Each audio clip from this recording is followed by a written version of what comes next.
Bon, on est parti. Là, tout le monde est bien réveillé? Allez, on va attaquer. Mon entrée, ça, j'ai beaucoup apprécié, là. Mon entrée, ça veut dire qu'on est entre fous, et donc entre fous, on va s'entendre. Hein. Il faut un petit peu de folie, ouais. Ça devient complètement fou, ce groupe ici, ouais. C'est bien, c'est bien. On va en sortir. Pour survivre dans cette société, il faut être un peu parti, là, et nous, on est bien parti pour ça. Bon. Télécharger, comme d'habitude, et on va attaquer directement. Alors, d'abord, toutes les explications. Semences. On n'a pas encore reçu tout. Vous savez, on achète des semences dans le monde entier, et le dernier à nous fournir, c'est celui qui est le plus près. Qui a un train de 8. C'est toujours quelqu'un comme ça. Je ne sais pas comment il fait, mais il manque encore de semences, donc ça va arriver. Mais bon, on ne sait rien fait là-dedans. Donc, si des gens ils veulent venir aider encore la semaine prochaine, en mettant en sachet, il faudrait téléphoner avant. Parce que je ne sais pas, ça va arriver lundi, mardi, mercredi, le dernier. Donc, il ne faut pas se déplacer pour rien. Mais il y a encore du travail à mettre en sachet. Ça devient dur, c'est bien. Hein, le soleil est là, ça devient. Mais il faut faire. Bon. Voilà. Donc, téléphonez avant pour demander s'il y a du boulot. Alors, ouais. Oh. On n'entend pas. Il a mis un fond ici. Il est bien en bas sur Fun. Ouais. On a sur Fun léché, hein, souvent. Ouais. Ben ça dépend des places plus chères. Hein. Ouais, ça c'est normal. Hein. Ouais. Le petit peuple, il est mis là-bas, et bon,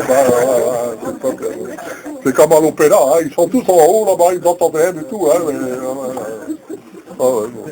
Oh, ils n'aiment pas ce machin. Wow, non, bon. Je vais l'oublier, hein, je m'en fous. De temps en temps, un coup qui va voir. Bon, voilà. Donc, explication, c'est bon. Donc, si vous voulez, on est basé sur le principe d'achat groupé. Donc, on n'est pas un commerce, on est tous des bénévoles, achat groupé. Donc, ça, c'est le premier principe à dire. C'est pour ça que c'est beaucoup moins cher. Je ne sais pas si vous avez vu les prix des semences maintenant dans les magasins et partout ailleurs. Ça devient complètement démentiel. Hein. Celui qui veut faire maintenant du jardinage et du jardinage bio, il faut être riche. Hein. C'est pas normal, hein. C'est quelque chose qui ne va pas. Donc, voilà. Donc, on achète en commun, vous avez vu. Il y a des choses qui sont 200 fois moins chères ici. 200 fois, hein, jusqu'à. Ça va de 10 à 200 fois moins cher que les magasins, que ce qu'on voit. Hein. Alors, le poids dans les sachets, parce qu'il y en a qui disent, ils sont roulés parce qu'ils prennent selon différentes études, différents trucs. Il y en a qui a 1,5 gramme et il y en a qui a 5 grammes ou 10 grammes. C'est pas la qualité, hein. C'est selon le fournisseur. Quand c'est avoir les graines en gros, en vrac, selon des films, c'est beaucoup, beaucoup moins cher. Et donc on peut mettre un grammage beaucoup plus important pour le même prix. Il y en a, par exemple, quand on achète chez Cocopelli ou chez Semailles, des films bio en Angleterre et tout ça, c'est tellement cher qu'on doit diviser le paquet entre 4 et 6, et donc pour avoir un prix pour ne pas dépasser l'euro. Et là, bien sûr, il y a un quart de gramme, 1,5 gramme, mais donc c'est pas parce que ces graines-là, je veux dire, les autres qui ont 5 grammes, ne sont pas moins qualitatives, moins bonnes que ceux-là, donc j'explique pourquoi il y a des différences comme ça. Moi, ce que je fais, c'est d'après le prix que j'ai, et je divise pour avoir, voilà. Donc il y a encore des paquets à 15 centimes, à 25 centimes, et qui vont rester des années parce que c'est en vrac et ça va bien, et d'autres, voilà, c'est pour... Donc on achète même des graines chères, mais c'est pour que les gens continuent à multiplier les variétés nouvelles, mais aussi surtout les variétés anciennes, et celui qui a envie de faire ça, il y a la source, et alors il peut faire lui-même ses graines. Hein, donc c'est tout des graines, sauf une... Oh, il y a presque quasiment plus d'hybrides. Hein. Donc les gens peuvent se renseigner alors, et demander, il y a des livres, il y a tout là, pour savoir comment faire même le grain à ceux que ça intéresse. Mais le plus simple, le plus facile, même si on ne sait pas, c'est laisser faire la nature. Hein. On ne sait pas faire les laitues, on ne sait pas faire la telle affaire, le poireau, comme vous voulez, ah ben, on laisse pousser et on laisse grainer. Il va faire, il va tomber et ça va repartir tout seul. Ah bien sûr, ça demande, ça demande un grand changement dans la tête parce que hein, on veut toujours mettre, nous, les humains, hein, tout bien dirigé, tout bien en ordre, on pense qu'on est maître de la nature, hein, qu'on va tout, et donc, et quand ça pousse là où on ne veut pas que ça pousse, on est très embêté. Alors que, par exemple, une laitue, vous laissez grainer les laitues naturellement, les laitues se sèment on ne sait pas où ça sert, mais justement, c'est là. Hein. Tout à coup, il y a un parc de laitues qui vient. Les laitues qui ont poussé tout seuls, quand ils veulent, à ce moment-là, ne sont pas attaqués par les limaces. Alors que les laitues que vous allez repiquer, eux sont attaqués par les limaces. C'est-à-dire que ceux qui ont germé sur place, qui ont fait, fabriquent déjà on va appeler ça, je ne sais pas comment il faut appeler ça, les antibiotiques, les anticorps, les anti-limaces, les produits qui font que les plantes se défendent elles-mêmes quand c'est tout. Donc il y a beaucoup d'intérêt, je vais dire, de plus en plus, on fait la méthode du laisser semer quand on peut le faire, parce que c'est un bénéfice formidable. Par exemple, ici, bientôt, là, ça commence déjà, là, avec des ours et tout, il y a des tas de plantes. Je vais dire, dans une semaine, on ne voit plus la terre. Hein, normalement, on ne peut pas voir la terre, mais dans une semaine, tout va être couvert par les plantes et par les machins. Donc, c'est intéressant, parce que tous les légumes du printemps qui vont dire maintenant, c'est tous des semis spontanés.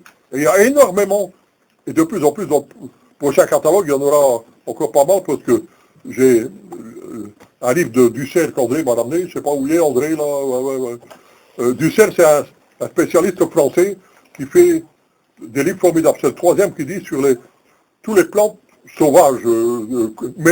Et dans le livre, on retrouve tous les plantes toxiques, comestibles.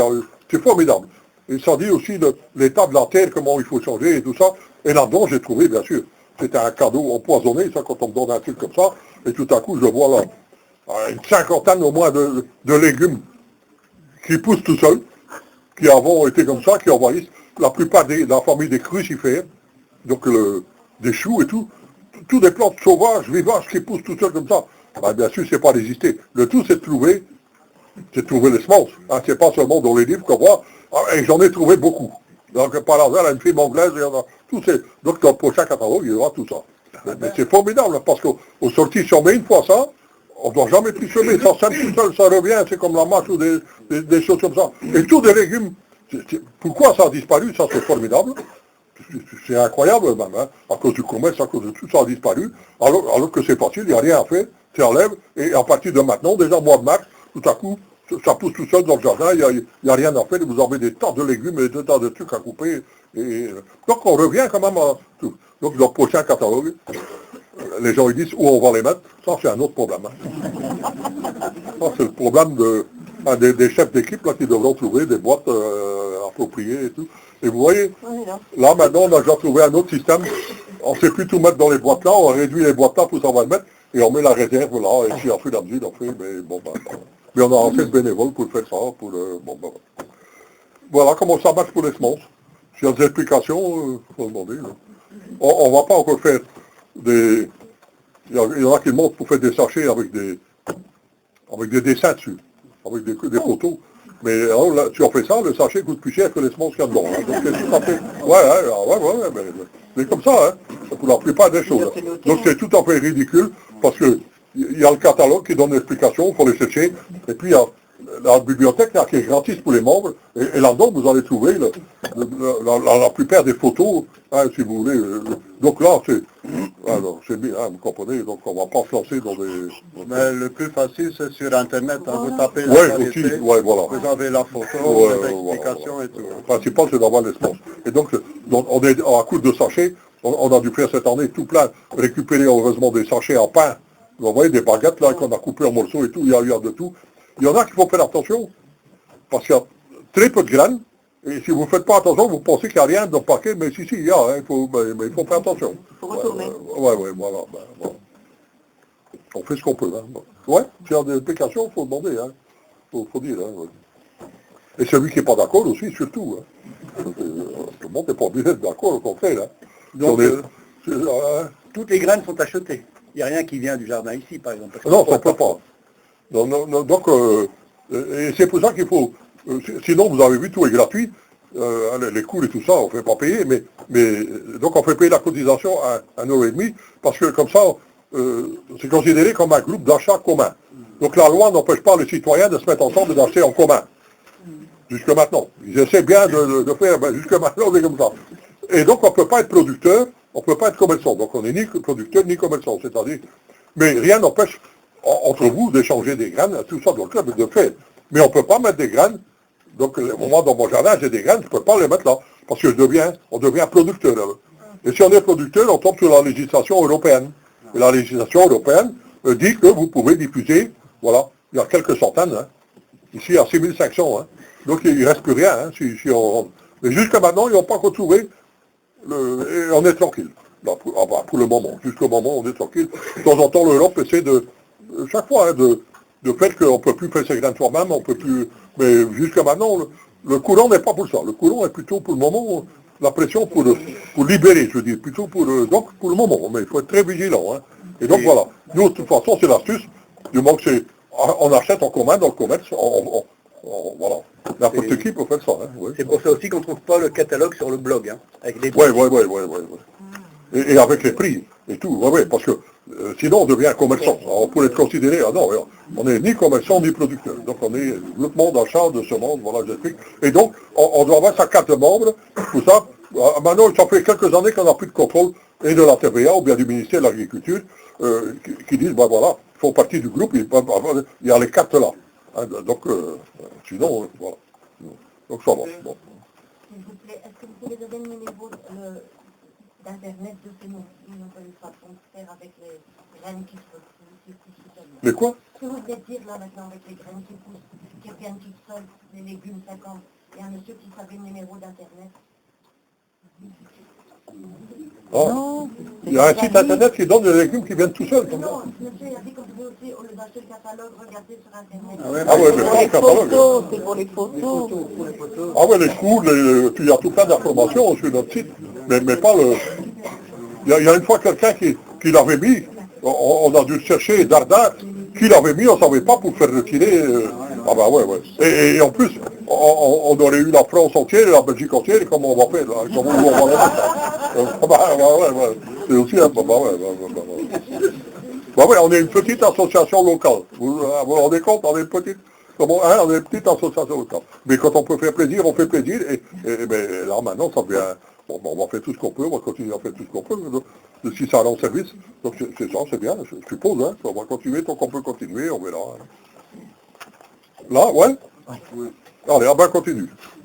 Lundi 13 mars, à 18h30, pour la première fois, culture des champignons. Ça fait 40 ans qu'on attend après un spécialiste qui pourrait venir nous expliquer comment on peut faire des champignons à domicile. Et voilà, donc tout y vient à son temps, vous voyez, il ne faut jamais désespérer. Alors pour la première fois, le lundi 13 mars, à 18h30, donc culture des champignons, comment faire soi-même des champignons chez soi. Donc voilà. Entrée libre. Toujours entrée libre. Hein, ouais. Qu'est-ce que ça veut dire par la entrée libre? Gratuite, c'est ce que je voulais dire. Ah ouais. Libre et gratuit. Libre et gratuit. Libre et gratuit, Ah ouais, bah, ça pourrait être dangereux, parce que je sais pas quel genre de champignons ils vont donner, mais il paraît qu'il y a des champignons, des champignons un peu bizarres, là, et bon, bah, je ne sais pas si c'est dans ce coup-là, mais bon, bah, voilà. Non. Donc, lundi 13 mars, 18h30. Donc, pour la première fois, on fait là, pour ceux qui s'est intéressés, il paraît qu'il y a beaucoup, c'est intéressant, voilà. Et jusqu'à maintenant, on l'a pas fait aussi, parce que c'était du truc du commerce, et ça revenait beaucoup plus cher et c'était pas garanti hein, quand on fait. Tandis que maintenant, je pense qu'on va voir là comment on fait normalement. Alors, samedi 18 mars. Vous voyez, c'est quoi? Ah ouais. Samedi 18 mars, de 14h à 16h, 14h et 16h, cours de greffe. Pour celui qui va apprendre à greffer les arbres fruitiers. Donc, samedi 18 mars. Il y a 2 séances, à 14h et à 16h. Donc ça dure 2 heures. Bon. Je vais pas mettre là-dessus, celui que ça intéresse, voilà. Et celui qui... on n'est pas obligé de ramener ses greffons, celui qui veut peut partir, chaque personne, pas plus qu'avec 3 arbres pour greffer, donc ça lui coûte 1 €, le prix du porte-greffe, c'est tout. Mais c'est surtout pour apprendre à greffer, parce que voilà, les gens peuvent apprendre, savoir comment ça se passe, c'est intéressant une fois de voir comment ça se passe, c'est pas cher du tout. C'est les amis de, comment ça s'appelle, les croqueurs de pommes de France qui viennent faire tous les ans ça. Donc voilà. Samedi 18 mars, 14h et 16h.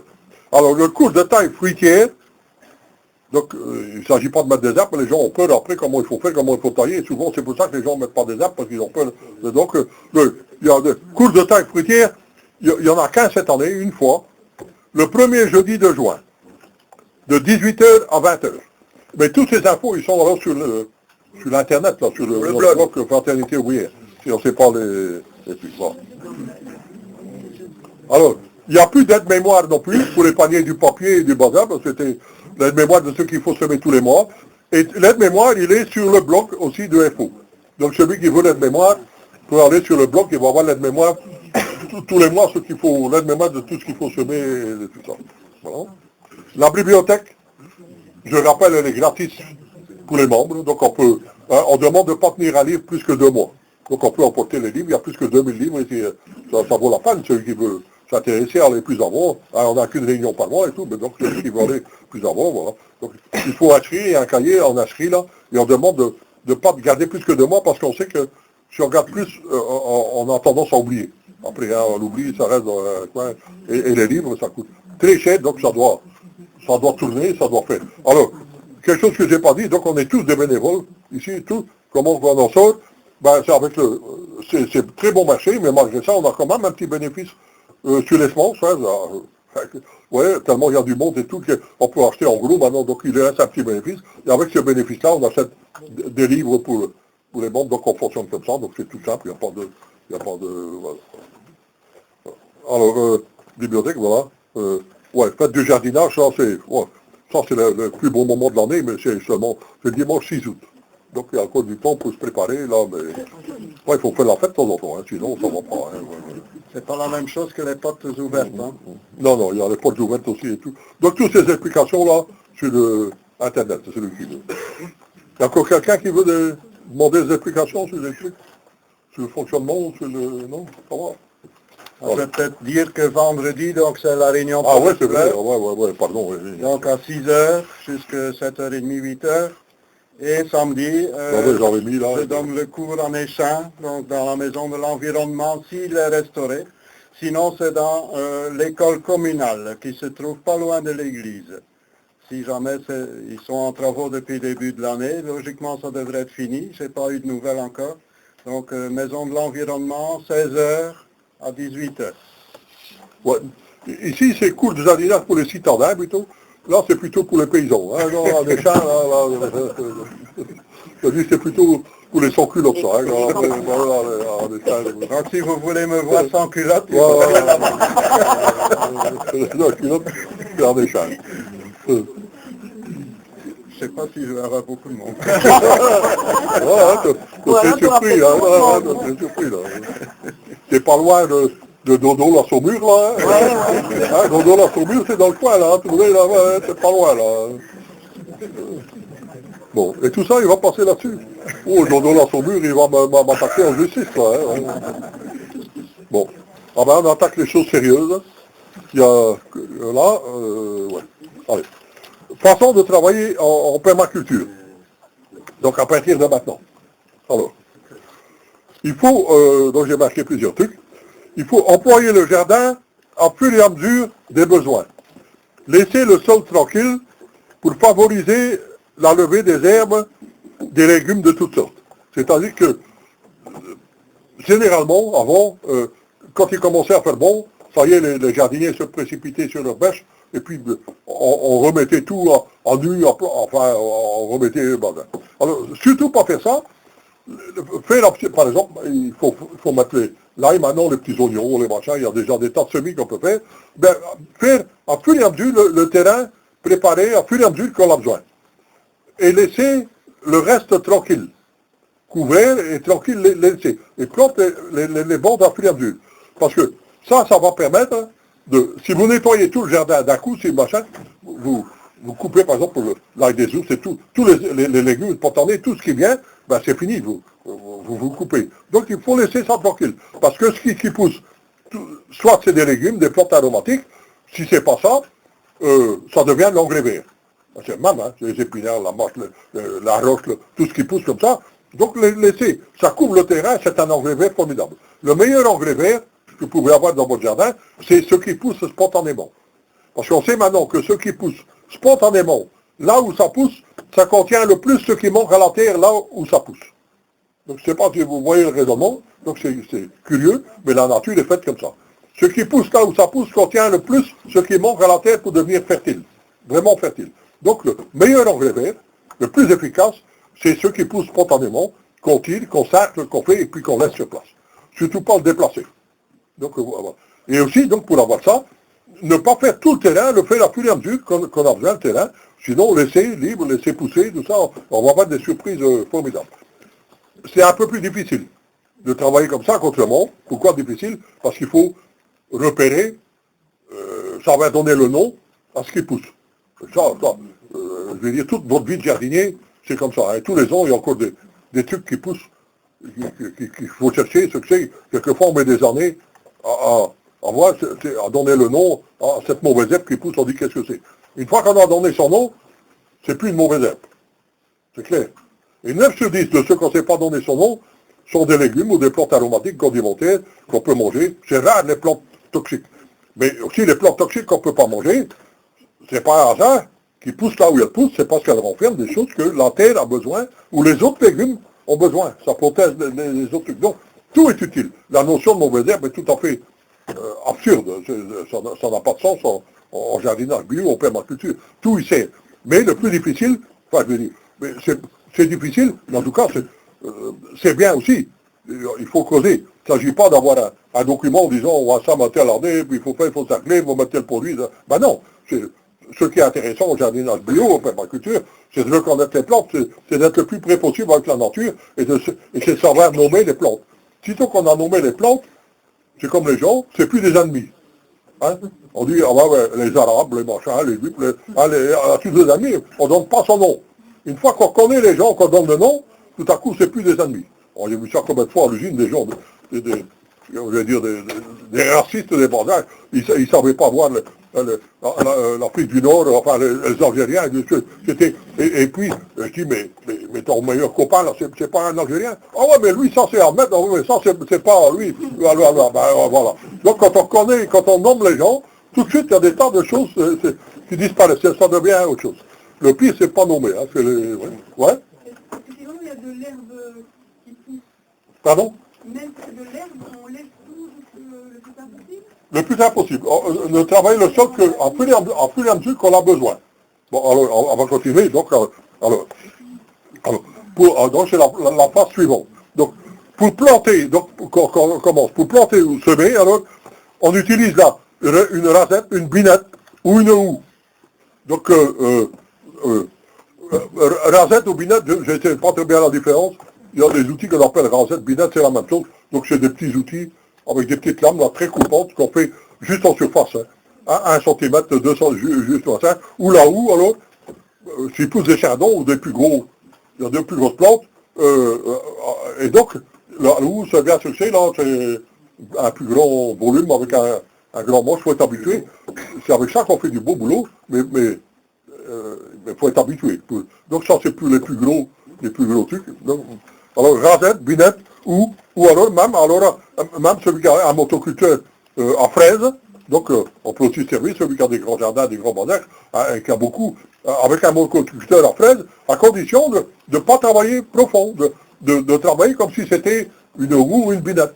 Hein, pas les profonds, pas tout tourner, plusieurs fois, tout ça. Donc, alors, parce que chaque fois qu'on... donc, et avant ça, donc on retire la couverture du sol. Donc le sol, normalement, doit toujours être couvert, hein, donc en hiver, tout ça. Si c'est pas disparu, normalement, tout est disparu. Hein. Si on a une terre, c'est ça qu'on reconnaît quand on a une terre vivante, bien, machin, tout ce qu'on met sur la terre disparaît à une vitesse assez incroyable. Donc il faut toujours que la terre soit couverte. Donc avant ça, avant de passer la binette, le bandin, on remet tout ça, tout ce qui n'est pas, par exemple, mettre au pied des fruitiers, au pied des petits fruits surtout, framboises, groseilles, ça c'est formidable. Donc tout ce qui n'a pas disparu, tout ce qui n'est pas, donc on rassemble. Ou bien alors, on n'est pas obligé non plus, si on a un petit jardin ou un jardin moyen, on travaille avec une rasette, une binette, juste la ligne qu'il faut mettre.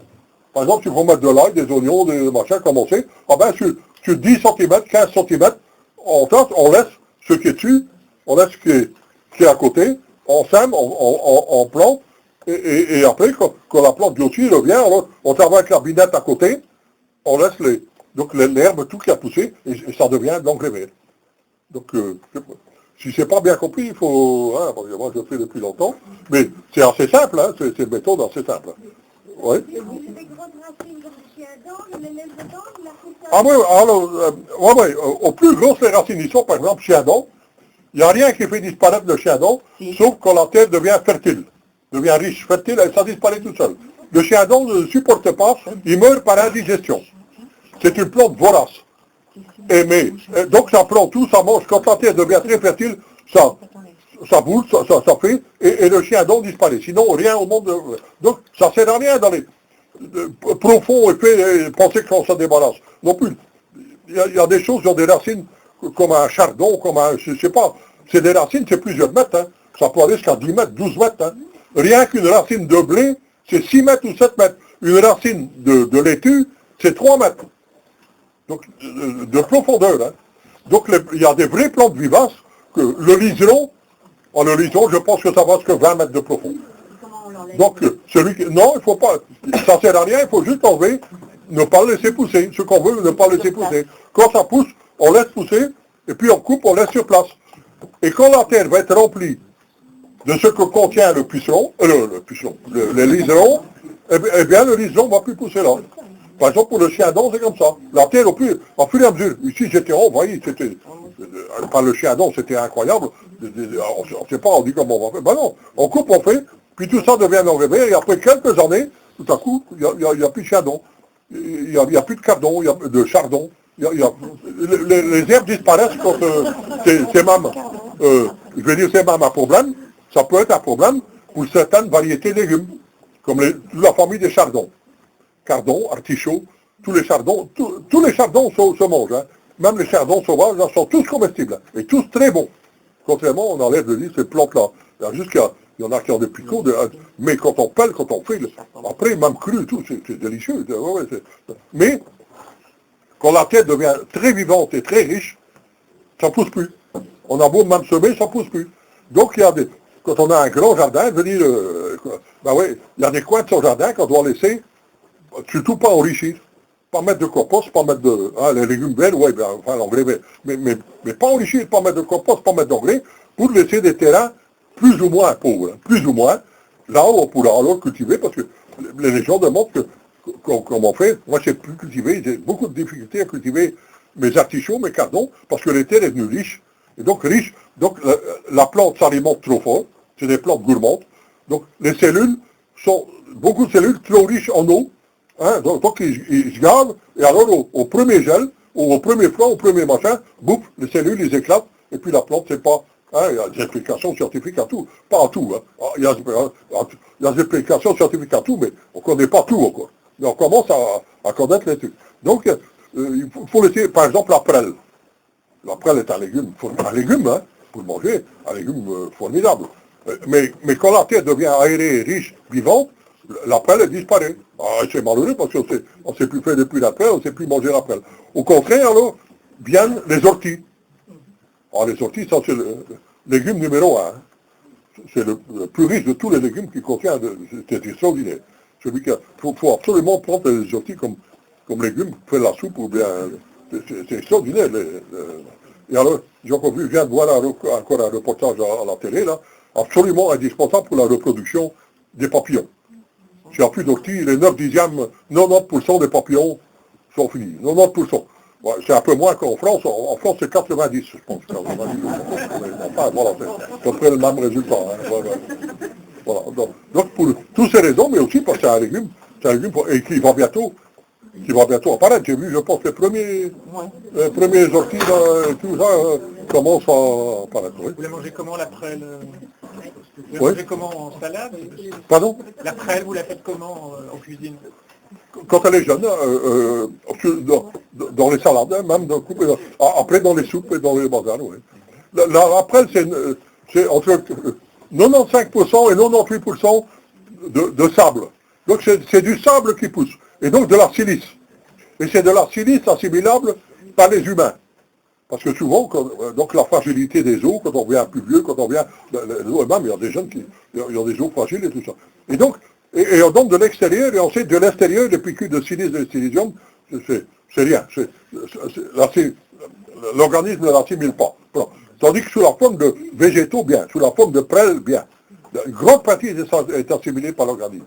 Et c'est comme ça, donc, la plupart des médicaments sont des extraits ou bien des plantes, sont en extrait de bazar. Mais la plante entière, elle est beaucoup plus efficace parce que la plante entière, ce qu'il y a dedans, est assimilé par l'organisme. Alors que sous forme extérieure, pas. Il y a des tas de difficultés à le pour toutes sortes d'affaires. C'est pour ça que, donc, mais la prêle, il n'y a pas de graines à la prêle. Donc, ça se produit comme ça par un corps spécial. Et donc, voilà. Donc, Il y a une question. On avait cru Ouais. dans la salade. Pardon? Cru dans la salade ou bien Cru, oui. Après, elle devient, pour manger, elle devient trop coriace. Mais au départ, elle est tendre. Ouais. Après, elle peut servir de purin, de prêle, ou bien carrément couper les prêles, par exemple, faucher et les mettre au pied des tomates, par exemple, pour lutter contre le mildiou. C'est un des meilleurs trucs pour lutter contre le mildiou. Ou pour faire des infusions, comme on dit, des décoctions, des trucs là. Mais au départ, voilà. Il y en a aussi qui sèchent la prêle, Ouais, et après ils la brouillent, et quand ils mangent une tartine, ils en mettent un peu sur le beurre, et ils mangent comme ça. Ou dans la soupe, ou dans les salades. Ouais. Oui, je voulais vous poser, vous servez plus du tout de grelinette pour aérer. Ah non. Mais au départ, ça peut servir. Non. Mais quelquefois, on a des terres, les terres lourdes et argileuses. C'est les meilleures terres au monde. Les terres lourdes et argileuses. Ici, on est la production à l'hectare, je veux dire, dans le nord de la France, jusqu'au bassin parisien, la Hollande, la Belgique et tout ça, pas les montagnes belges, mais je parle de... là, c'est déjà tout à fait un autre climat. On est un petit pays, mais à Luxembourg et tout, c'est déjà les têtes pauvres, le climat, mais par ici, on a de l'argile, je veux dire, quelquefois des dizaines et des dizaines de mètres d'argile. C'est les meilleures terres au monde, à condition de ne pas les travailler. C'est des rendements formidables. Quand on parle des rendements, je veux dire des Flandres, des bazars, dans le monde entier, quand on a un récolte en betterave, en blé, tout ça, en pommes de terre, les gens, ailleurs, ils ne veulent pas nous croire, tellement que c'est des rendements. Mais à condition si on travaille trop l'argile est fait pour faire, c'est fait, on fait des poteries, on fait des bazars. Donc c'est de la glaise. Au plus on travaille l'argile, au plus elle est compactée, et au plus elle devient dure. Donc l'argile, il ne faut pas travailler. Il faut vraiment travailler. En permaculture, en bio, ça convient bien. On travaille le moins possible la terre, mais on l'alimente, on met au-dessus, et donc la terre, tout doucement, elle s'allège, on fait venir des vers de terre dedans, on fait vivant, alors ça devient des terres formidables. Pourquoi je disais ça je sais plus. La grelinette. Ah ouais, alors les premières années, donc il faut remuer le moins possible, mais les premières années, il y a quelquefois, c'est tellement dur, de la glaise, ou bien par d'autres circonstances qu'on a mis trop d'herbicides et d'insecticides, alors la terre se compacte, c'est comme de la brique, alors il n'y a plus rien, que pendant plusieurs années, surtout, première chose, c'est mettre dessus, alimenter sans arrêt, faire pousser de l'engrais vert, des épinards et tout, et alors on peut, quelquefois, pendant quelques années, avec la grelinette, juste parce que la grelinette ne retourne pas. Le pire, c'est retourner les couches. C'est de mélanger les couches, de trop travailler, et puis, pour ça. Donc, avec la grelinette, quelquefois, pour ouvrir, aérer un petit peu. Mais, le plus important, c'est mettre de l'engrais vert qui fait le boulot. Les épinards, ou bien tout ce que ça pousse naturellement, qui vont faire que, au cours des ans, alors, après quelques années, ça dépend de ce qu'on a. Si on n'a pas de fumier, des choses de l'extérieur, il faut alors mettre beaucoup d'engrais verts, c'est-à-dire, mais pas de l'engrais vert spécial, de la moutarde, des choses qu'on peut manger en même temps, des épinards. C'est l'épinard, le meilleur engrais vert au monde qui peut arriver.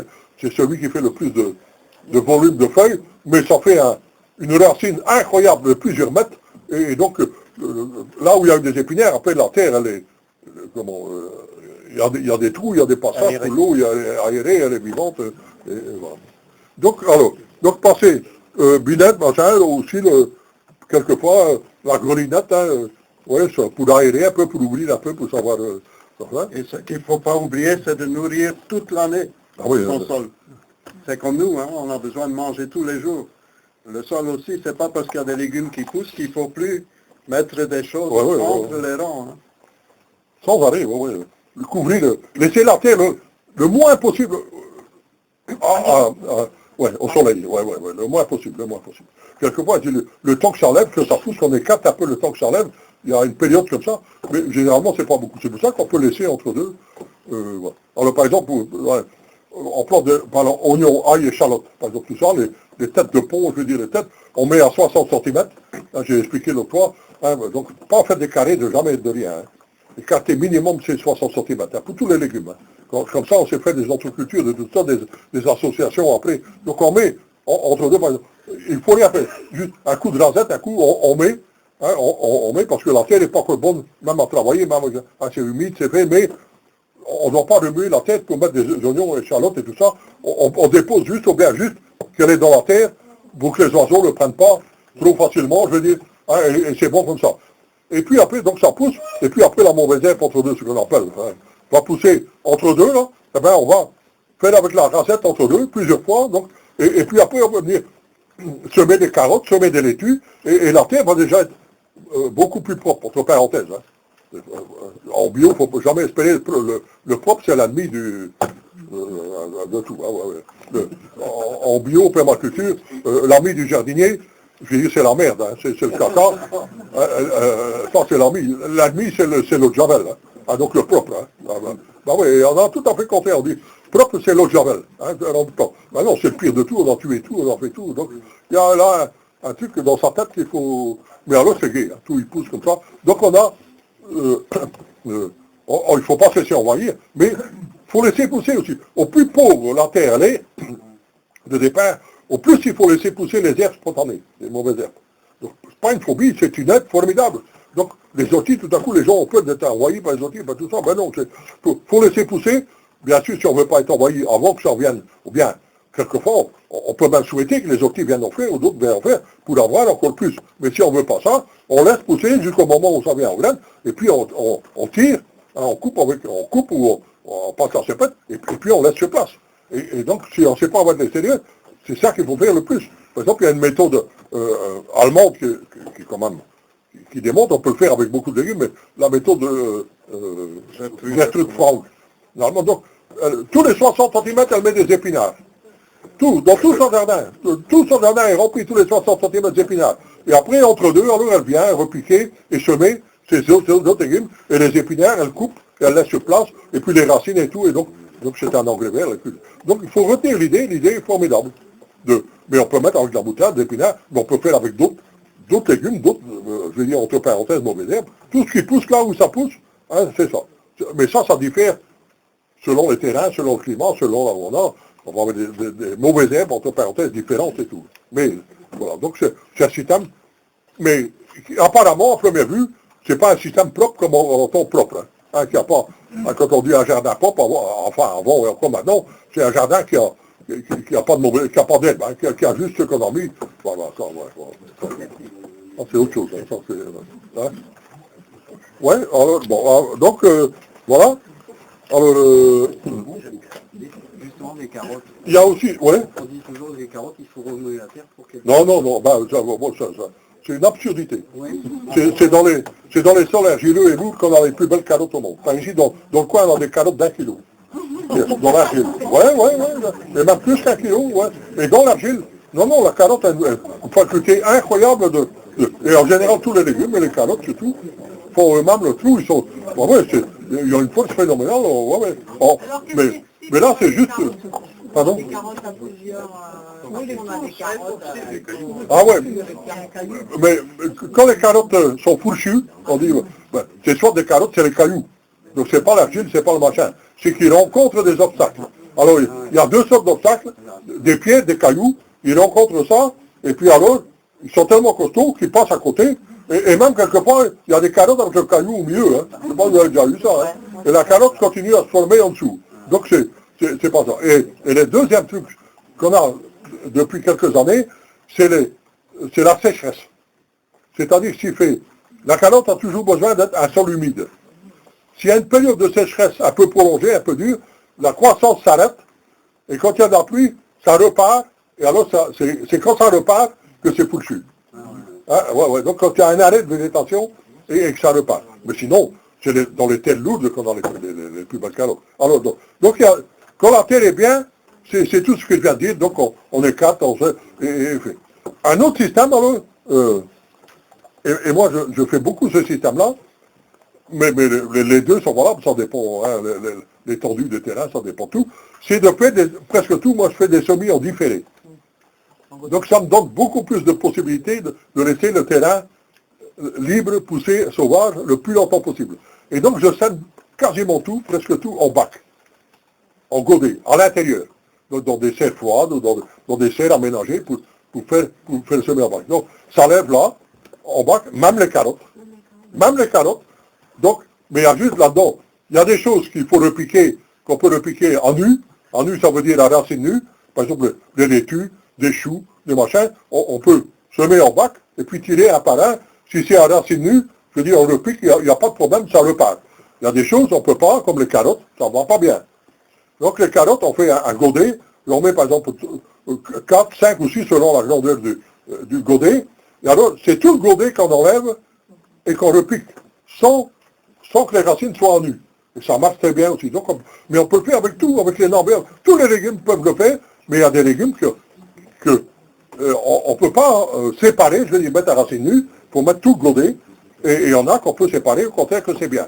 Yeah. Mais donc, tous les légumes, quasiment, on peut semer. Alors, l'avantage, c'est qu'on peut laisser plus longtemps la terre, qu'on ne doit pas aller travailler dans une terre qui est humide, le temps n'est pas bon, ça pousse bien à l'intérieur, comme maintenant, mes choux, mes laitues, ils poussent déjà dans les serres, enfin tout, j'ai vu des tas de choses. Alors on repique, et donc les légumes sont déjà bien costauds, et ils ont déjà une avance sur les mauvaises herbes. C'est ce qu'on appelle après, donc on peut être envoyé après, mais c'est plus facile alors pour désherber. Parce que si vous semez, par exemple, directement des carottes, des oignons, directement en pleine terre, et que votre terre, je veux dire, elle est très riche, elle est très vivante, et donc envahie par les herbes de toutes sortes, en plus une terre est vivante et riche, en plus elle fait des tapis végétaux incroyables, après il faut du courage, de patience pour aller désherber, entre deux et tout, et donc c'est beaucoup plus facile, même les oignons, par exemple, se met dans des bacs, parce que les oignons se repiquent très bien après, alors c'est nul, tout, presque tout, donc après on va, et donc c'est plus facile après à côté pour désherber, pour faire. Donc, et grand avantage des semis différés, de faire en bac, en machin, c'est qu'on peut travailler toute l'année dans des bonnes conditions. Et mieux répartir son travail.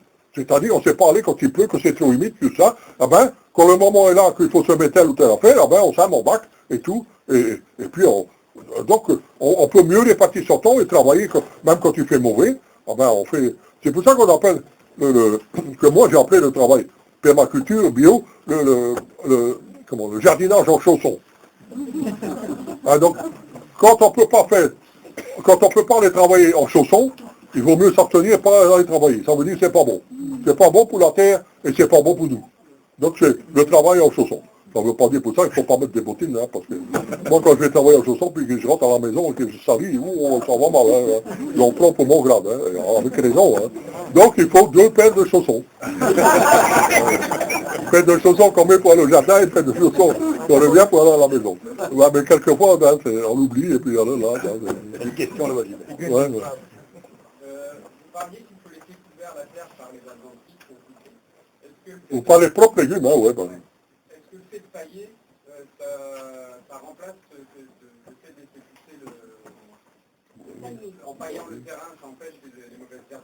En partie. Ouais. Est-ce que ça peut compenser le fait de ne pas laisser pousser les mauvaises herbes?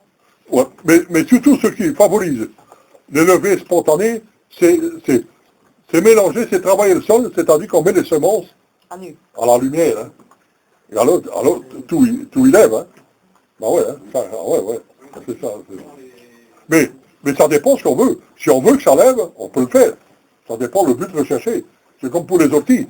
Il faut souhaiter des orties quand le terrain est très, très faible. Moi, au début, je me souviens, j'ai mis des orties en graines, dans les tonneaux, puis là, avec de l'eau, et puis j'arrosais avec ça dans mon jardin, pour faire justement, ça fait des tapis d'orties formidables, si on veut accélérer, et qu'on n'a pas, qu'on veut des orties, quand on est dans une région où il n'y a pas d'orties. Donc, tout ça, ça peut être un bien ou un mal. Le tout, c'est de savoir plus ou moins dominer ce qu'on veut. Voilà. Quand on a assez, voilà. Et donc, voilà. Mais rien n'est un mal en soi. Chaque fois, selon la situation, il faut réfléchir comment utiliser. Donc, tout. Par exemple, les limaces, en permaculture, on cherche toujours à partir d'un ce qui est considéré comme un mal, mais mal, c'est autre chose, comme un mal, est transformé en bien. Bon, ça, c'est des grands mots, mais enfin, dans la pratique, ça veut dire que les limaces, ça fait beaucoup de dégâts. Mais si on réfléchit bien, les limaces, c'est des protéines formidables. C'est la nourriture pour beaucoup d'oiseaux, pour beaucoup de hérissons, beaucoup d'avis. Mais on peut être embêté aussi quand il y a trop de limaces, tu bouffes tous les légumes et ça ne va pas. Mais en même temps, en sachant que c'est une bonne nourriture protéinée, un bon engrais, mais c'est aussi une bonne nourriture pour les poules, pour les canards, pour les oies, c'est formidable. Alors, comme on fait à partir du moment où on a fait, nous, on a trouvé, hein, et à Ignace surtout, on fait, c'est des petits mots de céréales, de son de céréales, surtout du son de seigle, mais du son de blé aussi, on met des petits mots dans le jardin, on couvre, qu'il y a juste des limaces qui s'avalent en dessous, donc 1 centimètre, donc une bielle casserole, un seau, n'importe quoi, on couvre, pour que les limaces se sentent en sécurité. Parce que sinon, sur les limaces, ils vont être bouffés par les oiseaux, et ils vont venir manger, et puis ils vont tourner se cacher.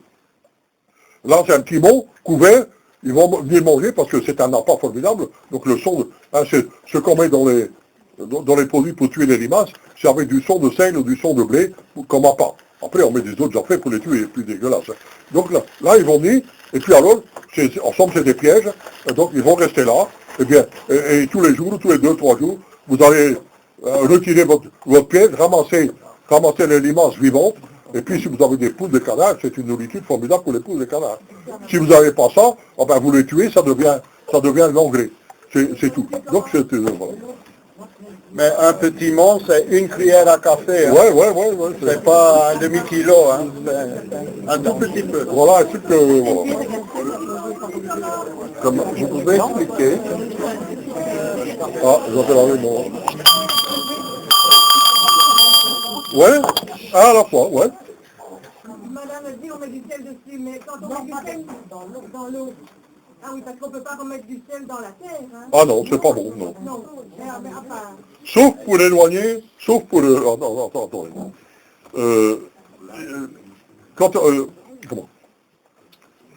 Toute la famille des Aliacées, c'est l'ail, oignon, échalote, ciboulette, poireaux, toute ces familles-là poussent bien, sans maladie et sans prédateurs, quand il y a un petit peu de sel dans la terre.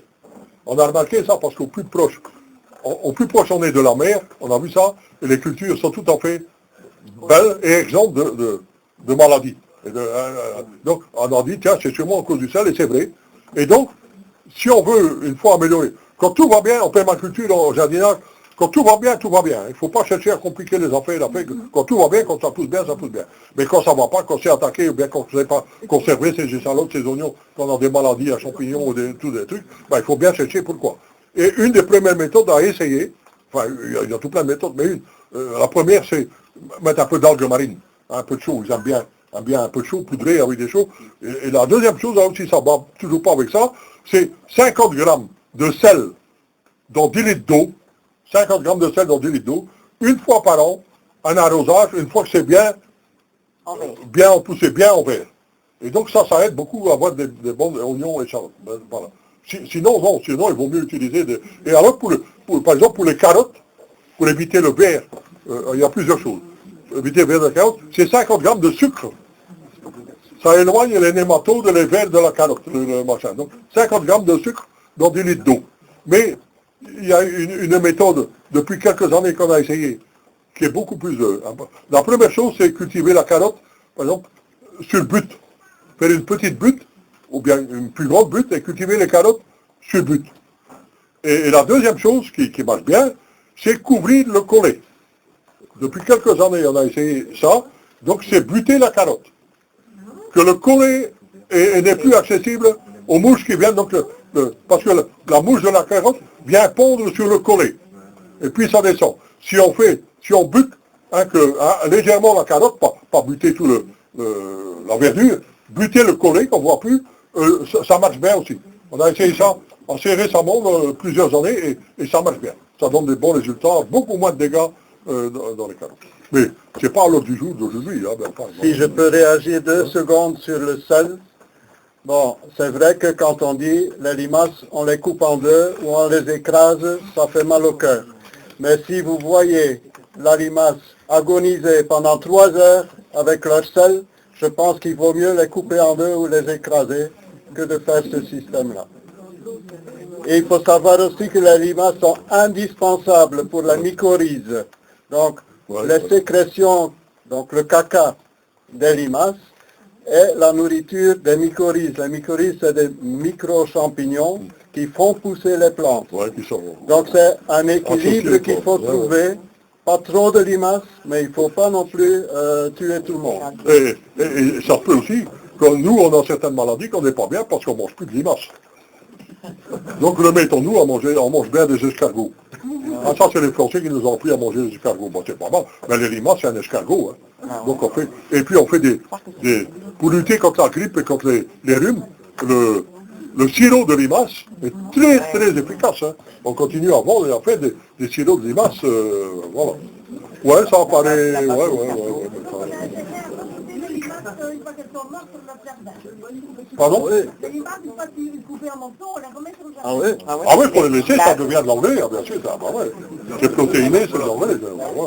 Ou bien alors, on peut faire il paraît aussi, mais moi, j'ai jamais essayé. Mais alors, tuer les limaces et faire un purin de limaces. Mettre dans l'eau, faire un purin, et puis aller arroser le jardin avec du purin de limaces. Il paraît que les limaces ne supportent pas l'odeur de... Mais moi, j'ai pas essayé personnellement. Donc, ça devient toxique si vous mangez tout de suite les légumes que vous avez arrosés. Donc faites pas ça sur vos laitues que vous allez manger dans les 3-4 jours. Non. Bon, alors, où est-ce que j'en suis avec tout ça?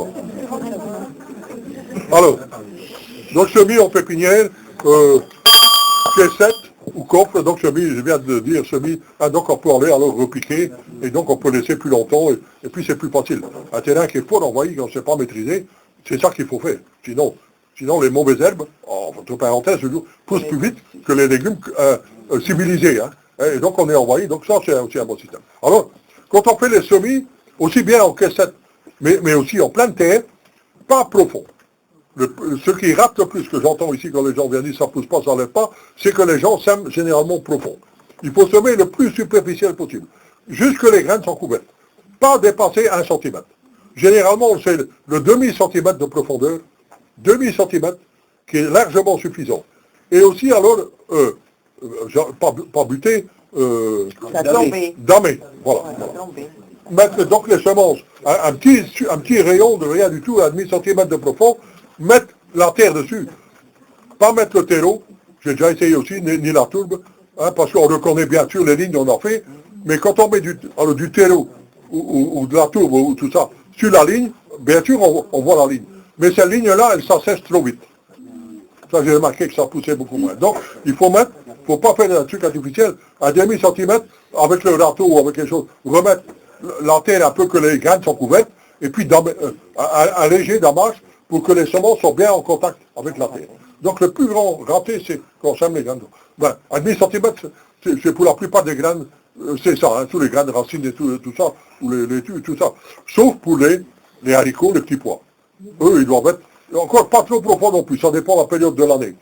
Quand il fait chaud et sec, il faut mettre un peu plus profond, mais quand il fait humide, comme maintenant, 3 cm ça suffit. Mais il faut mettre un peu plus profond, pas là.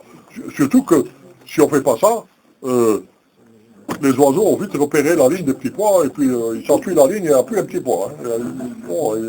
Après, il faut légèrement buter. Pas planter trop profond quand ils ont levé, quand ils sont comme ça. Mettre un petit peu de terre, comme ça, ils sont... pour tout d'ailleurs. Un léger butage, c'est mieux.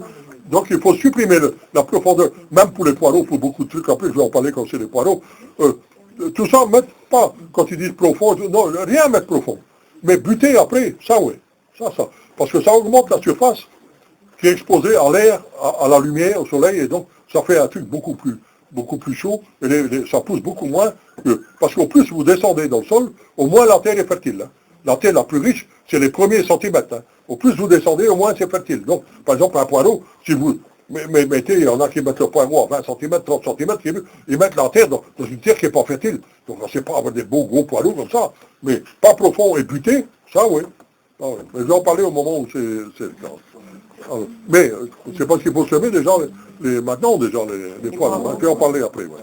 Si j'ai le temps. Ouais, ça va.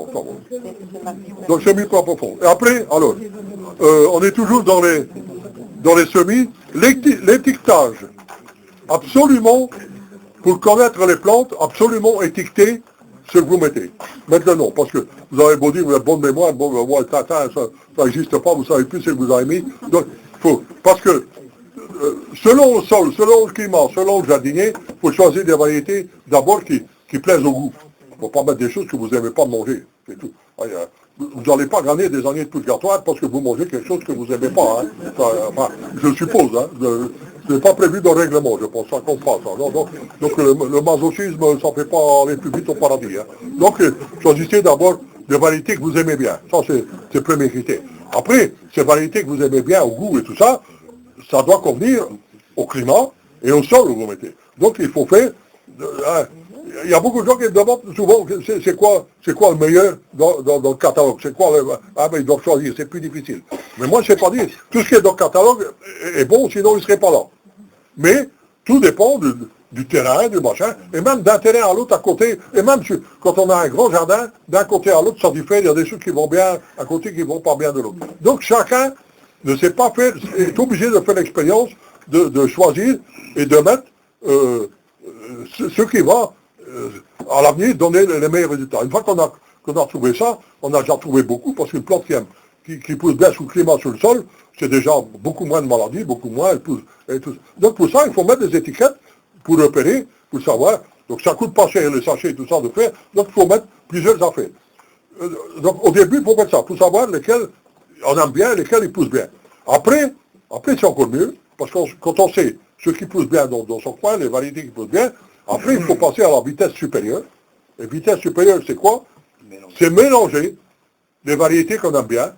Par exemple, les laitues, vous avez essayé, puis tout à coup, vous avez repéré 5 variétés de laitues actives, par exemple 5 variétés de laitues derrière, enfin, que vous aimez bien, que vous avez de couleurs différentes. Enfin, mais il faut d'abord savoir lesquelles, d'abord le premier truc, donc pour ça les étiquettes. Après, ce qui est mieux, c'est mélanger.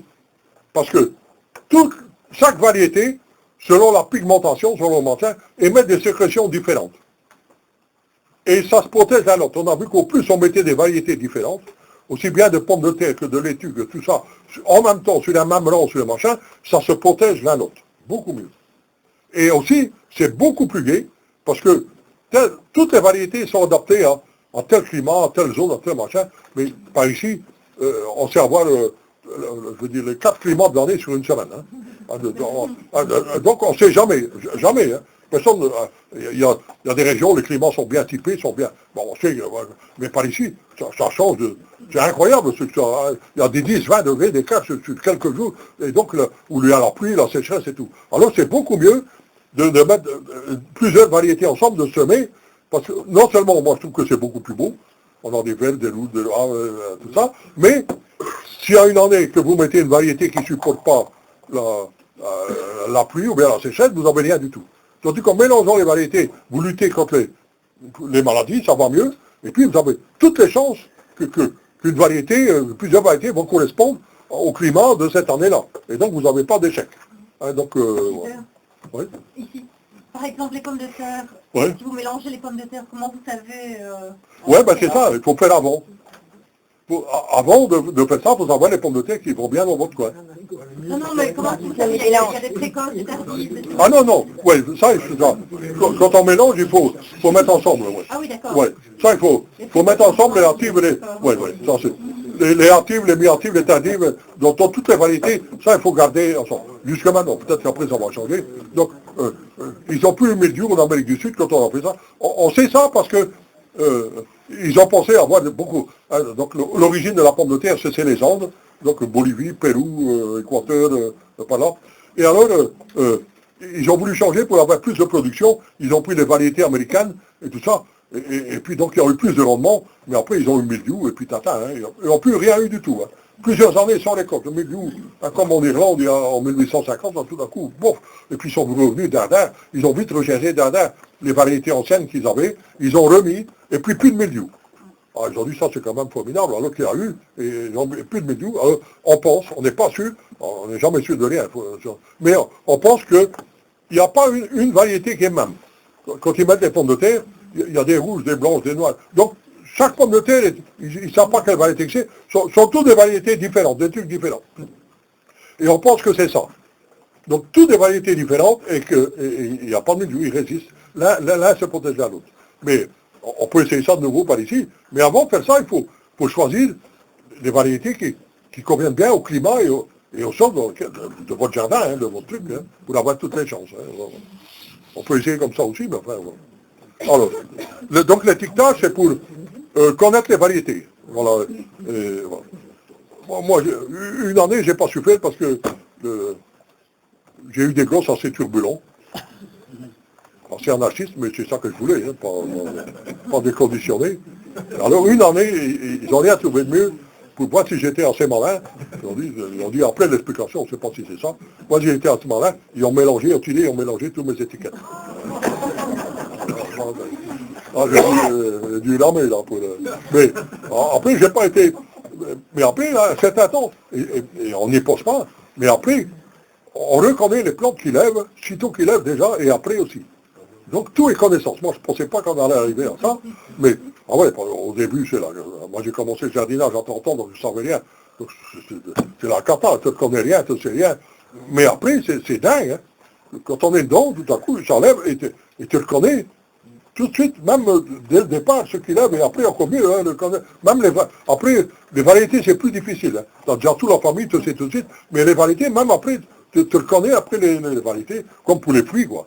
Les gens qui sont habitués, après, ils connaissent telle variété de pomme, telle variété de poire, alors qu'il y en a des centaines de variétés. Quand on est dedans, quand on rentre dedans, toute connaissance comme ça, et ça c'est quand même gay. Hein, quand on le connaît, quand on fait... Alors, dernier truc, association. Donc c'est important, donc c'est toujours comment jardiner bio, permaculture. Donc jamais de carré d'une même sorte. Jamais de carré de poireaux, de carré de pommes de terre, de carré de n'importe quoi. Toujours une ligne unique, ou maximum quelquefois 2 lignes d'une même sorte l'un à côté de l'autre. Mais c'est mieux une ligne de chaque sorte. Hein, donc, mettez une ligne, et puis l'autre plus loin, et tout ça, mais toujours pour faire des associations, pour mettre entre deux. Ça augmente de beaucoup la production, et ça limite de beaucoup les maladies et tout qu'il peut avoir. Par exemple, pommes de terre, ça double à peu près la production. Hein, et c'est beaucoup moins malade. Une ligne, hein, parce que la pomme de terre adore le plein air. On a constaté ça quand on faisait les cultures de pommes de terre. Le mildiou en carré, le mildiou, et dans tout, commence toujours dans le milieu. Là où c'est le plus dense, et puis il s'étend en cercle toujours pour le machin. Et là où il y a le plus de pommes de terre, par exemple un carré de pommes de terre, c'est tous ceux qui sont autour. C'est le double de la production des pommes de terre qui sont dans le milieu. Ah non, dire là, on va pas faire de mieux. Hein. Ouais, hein. Ouais, mais enfin, ça paraît simple, mais voilà, donc on fait... c'est comme, on était en Bolivie, là.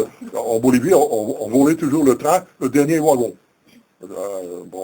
Beaucoup de bordel. On avait dit ça au ministre des Transports, là, d'accord, le dernier wagon. Ah ben, il a dit, la solution, elle est simple, supprimer le dernier wagon.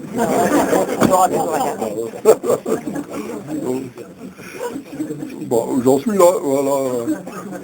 Donc, quand vous mettez l'évangile, c'est tout un changement de la façon de travailler. On a toujours l'habitude, on va ensemble, on met les vents, les oignons, les échalotes, on met tout. Mais si on met tout, en 20 cm et tout, c'est un carré, on ne sait plus rien mettre entre deux. Et donc c'est une perte de terrain formidable, parce que si vous mettez plus loin, ça va mettre toutes sortes de choses entre deux, et donc ça double, ça triple la production de votre terrain, et en plus, c'est protégé. Mais c'est une autre façon de travailler. C'est sûr, ça paraît, on remplit son terrain, tout à coup, tout est rempli avec des échalotes, des oignons, on dit, mon terrain est déjà fini, il est rempli. Non, on peut encore après mettre entre deux, et au plus petit jardin il y a, au plus petite surface, au plus il faut appliquer ça. Donc des trucs larges, quand c'est venir mettre des choses entre deux, c'est incroyable ce qu'on peut se faire pousser sur 1 mètre carré, sur un an, comme ça, en faisant des associations, et puis alors tout se protège l'un l'autre. Alors ce qui va bien aussi, relier les deux, c'est toute l'année en caissette et en bac.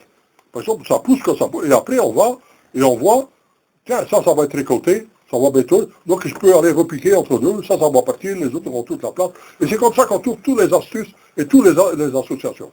À un moment donné, j'ai trouvé comme ça. Et donc, j'ai trouvé que les bacs poussés, donc mes haricots, tout ça, même les haricots, hein, ça va très bien, et tout ça. Et puis, plus moyen de trouver un trou pour mettre mes haricots à rame. Tout était rempli. Je dis, je vais essayer quand même. C'est comme ça qu'on trouve des astuces.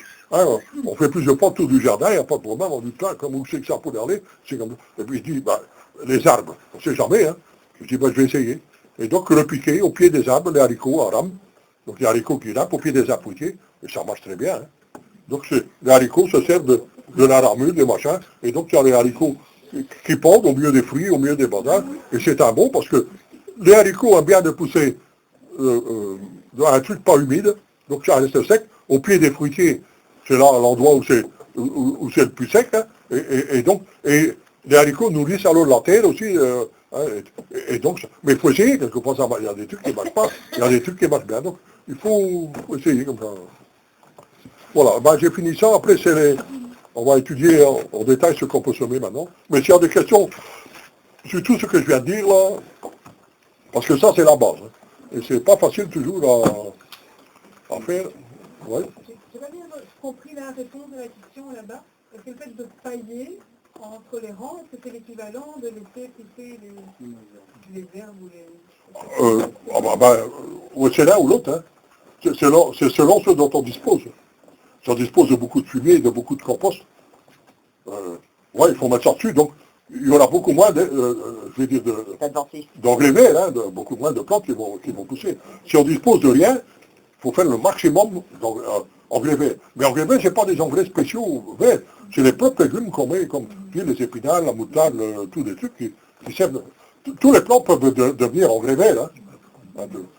Donc les deux sont bénéfiques, moi je dirais, ouais. Mais les mauvaises herbes qui poussent spontanément contiennent ce que le sol demande. Ah ouais. Donc c'est plus intéressant, mais tout le monde doit faire avec ses moyens et là où ce qui vit.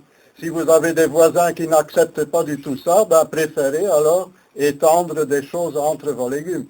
Ou que vous n'aimez pas laisser pousser les plantes indésirables, mettez autre chose alors.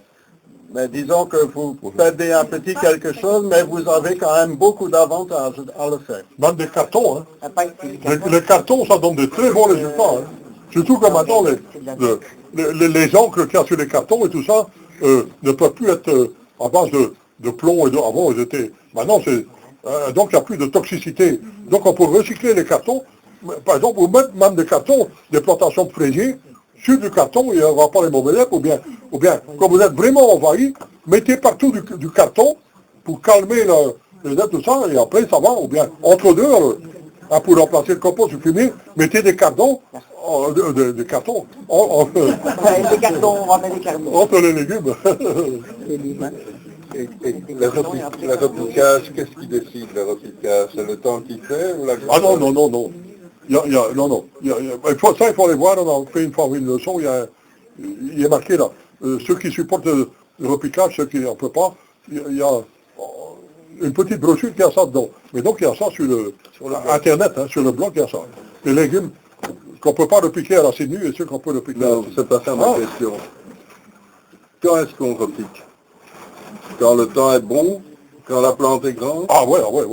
Toujours attendre, en chausson, quand on peut aller en chausson, quand le temps est bon. Et sinon, il faut les laisser pousser à l'intérieur. Ouais. Je dirais, ça dépend quoi. Si vous avez des carottes, par exemple, il faut savoir que la racine est au moins aussi longue que les verdures qui sont au-dessus. Donc si vous attendez trop longtemps, la racine sera abîmée dans le fond et vous allez avoir une carotte boule ou fourchue. Par exemple, les petits pois, la même chose. Les oignons, si vous les plantez d'abord dans des petits pots pour les mettre au jardin, ça émet énormément de racines très longues. Si ça commence à tourner dans le fond du pot, c'est trop tard. Donc repiquez assez jeune les haricots, les petits pois. Mais tout en général. Au plus jeune, quand on peut, le plus jeune possible. Mais qu'on est sûr que c'est pas trop jeune, qu'on n'abîme pas, qu'on la plante, le plant est déjà costaud, si vous donnez le même mot. Le plus jeune possible, bien mieux. Mais quelquefois, ça ne va pas. Et quelquefois, il y a des légumes, comme, par exemple les tomates. Si vous avez mis des tomates ou des aubergines, des poivrons, là, ça peut se repiquer à la racine nue. Donc il faut les mettre tôt, parce que ça, comme les poivrons, mais surtout les aubergines, ont une longue période de culture. Si on ne les met pas assez tôt, et par ici, il n'y a pas assez de soleil, sauf un été exceptionnel, et tout ça. Mais quelquefois, vous les mettez à l'intérieur, s'il n'y a pas assez de lumière, comme cette année, le soleil, c'est pas terrible, les plantes ont tendance à filer. Donc, il ne faut pas les laisser filer, ils filent un petit peu, alors il faut les plantes, les tirer à racine nue et les remettre. Alors ça les rend, donc, ou bien, il n'y a pas encore le temps, par exemple, vous avez vos pieds de tomates, mais dehors, ça ne va pas encore, hein, à Igel encore, il n'est pas encore. Enfin, pour ralentir, vous tirez les plants de tomates et vous les repiquez dans un côté, dans le même peut-être, ou bien à côté, et donc ça va perdre 15 jours, 3 semaines, donc ils vont être ralentis, et voilà, puis vous pouvez les mettre dehors. Il y a tout plein de, je veux dire, de petits trucs, d'astuces comme ça. Voilà. C'est le plus tôt possible, mais à condition que vous avez déjà deux ou trois vraies feuilles. Ah ouais. Hein, si vous n'avez que les cotylédons, là, il n'y a pas assez de racines dans le fond pour que la plante reprenne. Donc c'est quand elle a formé 2 ou 3 feuilles qu'elle a aussi formé suffisamment de racines pour savoir être transplantée. Est-il vrai ou faux qu'il faut éviter de prendre son terrain avec des feuilles de noyer? Oui. Oh non, de moment. À mon avis, moi, je n'ai pas peur de rien de ça, à condition qu'on n'enterre pas. Quand on met des choses sur son jardin, il ne faut jamais rien enterrer. Et donc, tout, à mon avis, tout peut être recyclé. Même des choses moi, je recycle l'herbe des voisins, de certains qui ont mis des herbicides sélectifs sur leur herbe et tout ça, et je le vois. Parce que l'herbe que j'ai mis, elle met 2-3 fois plus longtemps que l'herbe qui n'a pas été traitée, ou bien du fumier. On n'est pas sûr du fumier qui vient, quelquefois, le fumier, ils ont été traités aux antibiotiques, tout ça. Ben non, à mon avis, rien enterré. Du moment qu'on n'enterre rien, il n'y a pas de problème. Si on enterre, oui, ça tue la vie du sol, ça empêche la vie, ça, il y a beaucoup de conséquences. Mais du moment qu'on n'enterre pas, non. Mais ça mettra plus longtemps, par exemple, les noyers. Ça mettra plus longtemps ouais, mais tant que c'est pas... Oui, ça doit partir. C'est les vers de terre et les insectes et les cloportes qui vont décider, qui vont recycler, qui vont faire. Et du moment qu'on n'enterre pas, je pense qu'il n'y a pas de problème. On avance beaucoup, disons ça. On ne met pas une grosse couche non plus. On met un petit peu, on mélange avec autre chose. Il ne faut pas avoir peur, je pense. Et tant que c'est pas vraiment, je dis, au début, là, s'il y a des choses qui ne sont pas parties, qu'on a mis la terre, il ne faut surtout pas les enterrer. Faut retirer ce qui n'est pas décomposé bien. Et puis faire travailler son jardin, et puis venir remettre. Et puis ça, c'est pour laisser la nature. La nature, ça veut dire les vers de terre, les bio, tout ça. Là, sur 1 gramme de terre, il y a des milliards et des milliards de bactéries et de champignons et de trucs qui vont faire le boulot pour nous. Un terrain qui a été envahi par le milieu, est-ce que cette année j'aurai de nouveau milieu? Ah non. Ça, c'est le temps qui dépend. Ouais, il faut chaud et pluvieux, chaud et humide. Ah non, ça veut rien dire. Ouais. J'avais, par exemple, dans des buts, donc on avait d'abord creusé, puis on a mis du bois et de la paille, et on a voulu mettre de la contrôle, les orties, c'est pas bon d'enterrer quelque chose? Si, pour beaucoup ça peut être bon, c'est-à-dire que si votre mari ou votre machin fait des buts, pendant ce temps-là, il ne va pas au cabaret.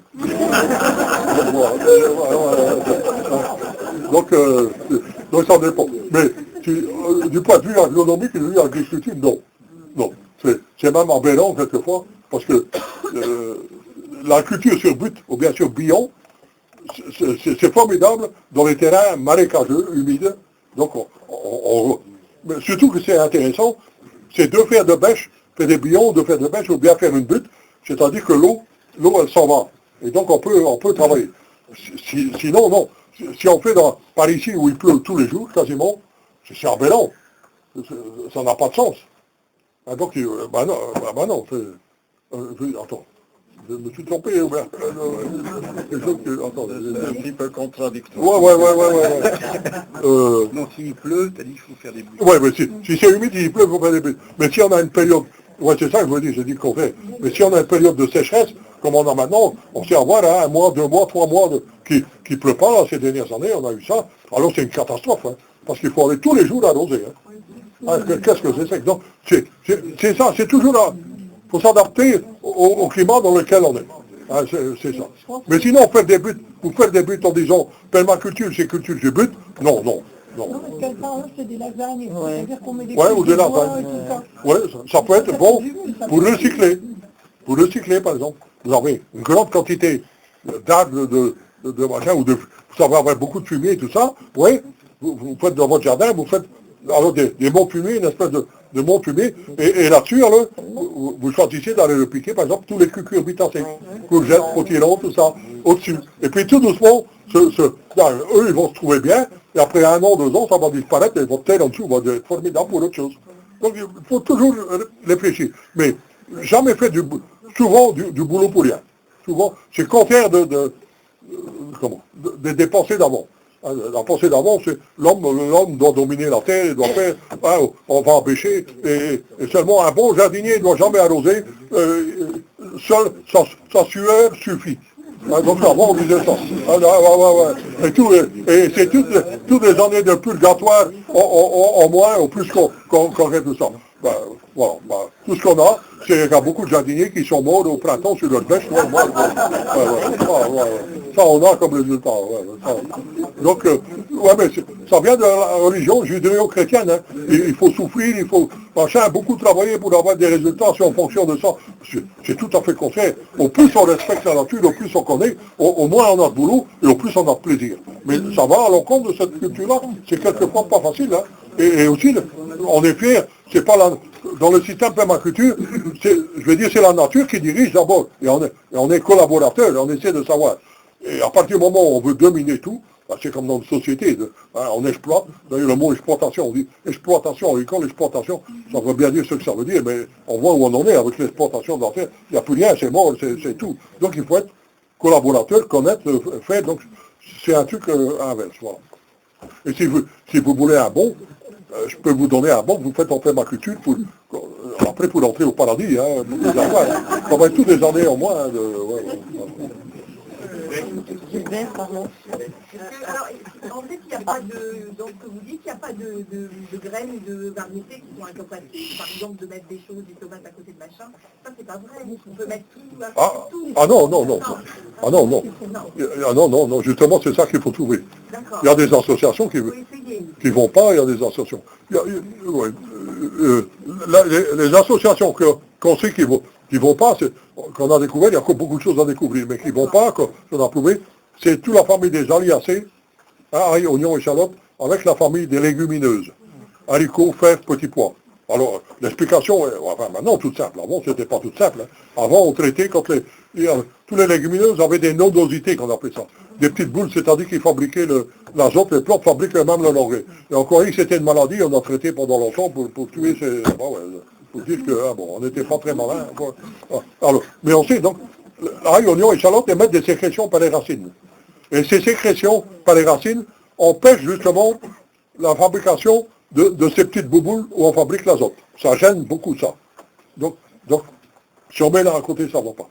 Mais on ne peut jamais remettre, par exemple, des légumineuses à la même place, parce que les légumineuses, donc, par exemple, fabriquent leur azote eux-mêmes à travers les boules. Donc, c'est des bactéries qui fabriquent de l'azote, mais ils viennent, pendant la culture, pendant que c'est fait, il vient alors des autres bactéries, comme dans tout. Hein. Il y a tout et toujours son contraire dans la vie.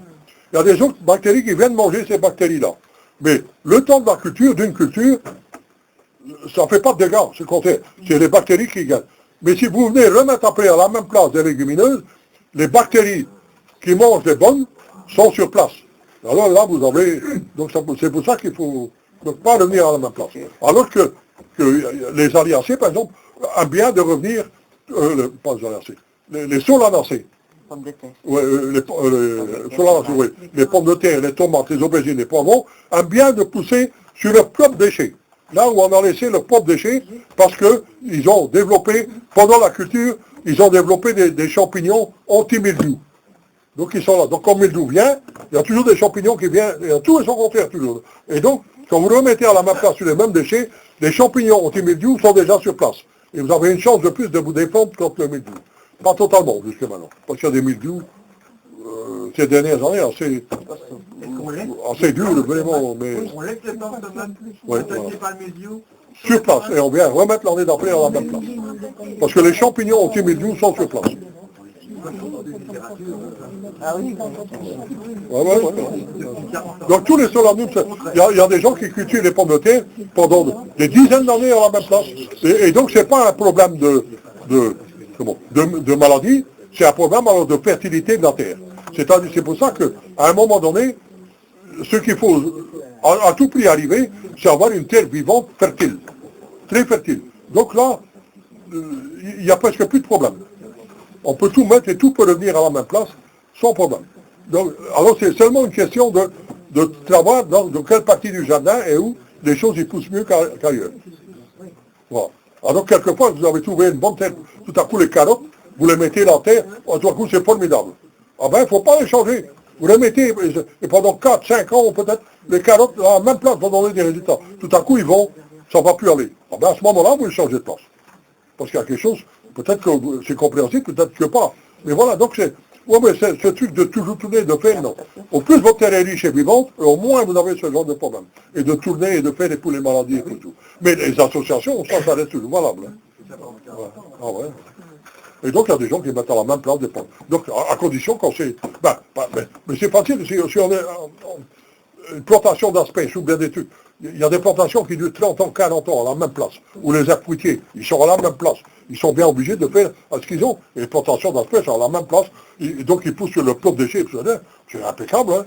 Il n'y a rien qui se passe. Donc vous voyez, mais il n'y a rien, il n'y a aucune. Tout est à réfléchir et à faire. Il y a beaucoup de choses qu'on ne connaît pas encore, qu'on ne sait pas encore. Donc ce qu'il faut faire d'abord, c'est démolir tout ce qu'on a dit, tous ces trucs. Ça, c'est pas possible, ça, c'est pas possible, ça, c'est pas possible. Moi, quand j'ai commencé le jardinage, je ne savais pas. Rien du jardinage. Donc, je ne savais pas qu'il y avait des choses qui n'étaient pas possibles. Donc, j'ai essayé tout, j'étais très surpris de tout, je ne savais pas. Mon voisin ici à côté, il n'aimait pas le jardinage, et tout ça. Et donc, tous les ans, il mettait des patates. Et j'ai conduit pendant 20 ans, il mettait des patates. Et tous les ans, j'étais surpris, au début, après plus. Et tous les ans, il mettait juste il vidait son cabinet, donc ses toilettes, la toilette à l'ancienne, il vidait son cabinet sur le jardin. Et tous les ans, pendant 10-15 ans, j'ai vu des magnifiques récoltes de pâtes. Je suis allé à l'encontre de tout ce qu'on disait, il n'est jamais revenu à la même place. Alors, c'est comme ça, j'ai dit, voilà, il y a quelque chose qui va par là. Et puis maintenant, on a plus ou moins des autres qui ont fait des expériences comme ça, ils disent, ouais, c'est pas comme ça, obligatoirement, trouver, tourner, non. Quand une plante se plaît bien là où elle est, ça va. C'est juste question d'observation. Les fraisiers, c'est la même chose.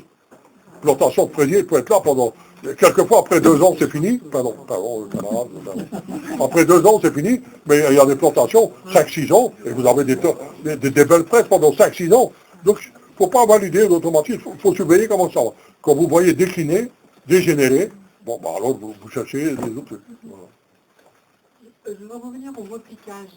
Donc, quand on fait du repiquage à racines nues, des choux, des salades, alors moi ce que je fais, vous allez peut-être me dire qu'il ne faut pas le faire, c'est que je coupe un petit peu la racine et je coupe un peu les feuilles. Ouais. C'est pas absolument nécessaire. Non. Coupez-lui la tête, ça lui fera les pieds. Ouais.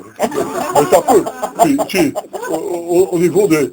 Ouais, si c'est démesuré, si vous avez traîné trop longtemps, ouais. Si ça a traîné, ouais. Mais si ça n'a pas traîné, non. Quand on pique des carottes et qu'on voit qu'elles sont arrivées ça j'ai jamais fait, quand on pique des carottes, elles sont arrivées au fond du pot, là. Est-ce qu'on peut justement les couper? Ah non.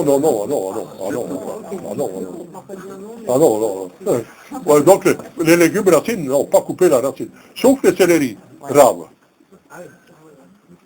Céleri rave, il y a un intérêt à couper la racine qui va en profond pour avoir des belles céleri raves au poules.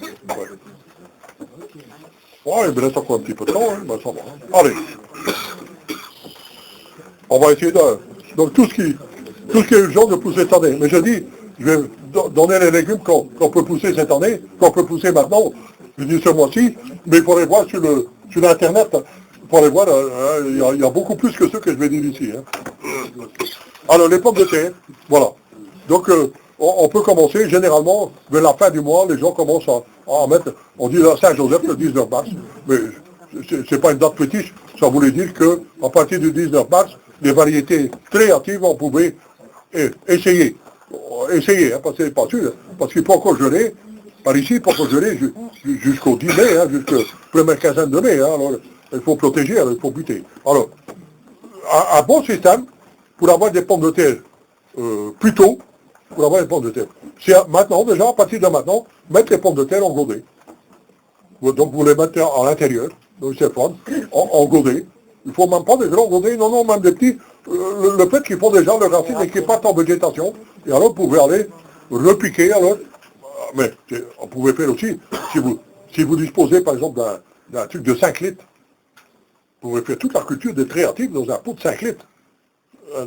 Donc là vous aurez pas des grosses pommes de terre, mais des petites pommes de terre, et déjà très tôt. Mais enfin, vous pouvez. Donc ça c'est juste pour avoir plus tôt, au moment où les pommes de terre sont plus chères, ou certaines variétés rares, donc les mettre déjà maintenant au godet à l'intérieur, parce que le fait de les mettre dans du terreau et tout ça, même un petit godet, ils sont dans l'humidité, ils sont dans le terreau, ils vont déjà faire leurs racines, leurs feuilles et tout ça, vous allez déjà gagner beaucoup de place. Après, quand vous les mettez dans le jardin, il faut les buter à fur et à mesure le feuillage, pour accompagner, parce que s'ils gèlent, et surtout, écoutez s'ils gèlent, alors s'ils gèlent, et puis il faut aller les buter. Alors il n'y a pas de danger. Même quelquefois, quand les feuilles du dessus, ils sont un peu gelés, le reste, il ne va pas.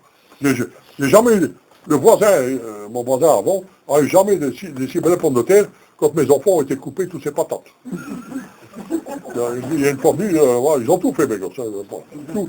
Et on était en bonne relation. Et un jour, il est venu, il dit, Gilbert, pourquoi t'es venu couper tous mes patates? Il fauché tous mes patates, avec une fossile à herbe, là. Mes gars ont été fauchés, et puis jamais une si belle récolte. C'est pour ça que c'est dit, tout n'y est pas encore dit, parce que il a fauché, donc, et puis c'est reparti, il y a une récolte formidable. Donc c'est pas, encore beaucoup de choses à découvrir et à savoir, je pense, beaucoup d'affaires comme ça. Le meilleur moment, je pense, pour planter les pommes de terre de conservation. Donc pas pour ceux qu'on va manger très tôt, c'est quand le lilas il fleurit. Pas ceux de la jardinerie, hein, parce qu'hier j'en ai vu dans la jardinerie qui sont en plein fleur. Hein, ça c'est pas normal. Alors, on vient d'en parler tantôt, là, pour ne pas faire profond. C'est valable pour tout, et surtout pour les pommes de terre. On a de très très bons résultats, même en mettant les pommes de terre, même sur le sol et en butant. Ou bien alors, mettre juste qu'on ne voit plus les pommes de terre, mais pas plus. Et accompagner en butant. Ça donne beaucoup meilleurs résultats que mettre les pommes de terre profondes. Donc, tout, c'est valable, je pense, pour tout, et surtout pour les pommes de terre. 5 cm ? Oui, pas plus. Moi, l'année passée, je les ai déposés sur le sol. Déposés sur le sol. J'ai mis du foin, une couche de foin. Après, j'ai mis des orties, de la consoude, et après, j'ai mis de la paille. J'ai même pas mis de tèche. Et les pommes de terre sont prêtes à cuire quand vous les sortez. Ça donne et l'avantage que vous avez, si vous avez le temps, que vous n'avez que ça à faire, vous écartez quand ils sont déjà bien beaux, vous pouvez cueillir les plus grosses et laisser tout le reste en place. Et toutes les petites vont devenir grosses aussi. C'est ça. Donc celui qui n'a pas beaucoup de place et qui veut en manger un peu plus vite aussi, pour avoir des nouvelles pommes de terre, il peut déjà prendre les plus grosses et laisser les petites se développer. Et remettre le couvert. Et tout bien bouché. Il faut absolument qu'ils soient en noir. Les couches que tu as mises, c'est la première, c'est ça, j'avais d'abord mis du foin. Après, j'ai mis, quand ça a poussé en travers le foin, j'ai mis des orties, des consoudes, ça donnait de l'engrais. Et après, j'ai recouvert avec de la paille. Mais celui qui a de la paille ou des feuilles, hein. Des feuilles mortes. Selon ce dont on dispose. Et si on ne dispose pas, de la terre, Et cette année-ci, quand je récolte là où je vais planter quelque chose, ce qui est resté de l'hiver, je vais l'utiliser pour mettre ça là-dessus. Voilà. Et ça donne bien. Ça donne bien, c'est beaucoup moins fatigant. Et surtout pour les terres très lourdes, tout ça qu'il ne faut pas travailler. Vous essayez avec une dizaine de plants et vous allez voir si l'année d'après vous continuez ou pas. Moi j'ai été très content. Maintenant, il faut voir. Vous n'avez pas de mulot? Non. Non, mais là justement, ce que monsieur là il disait avec ses feuilles de noyer, les feuilles de noyer sont répulsives pour tout ce qui est souris en tout cas. Donc je suppose que pour les mulots aussi, ils n'aiment pas le tanin et l'odeur qui est là-dedans. Donc ça les éloigne.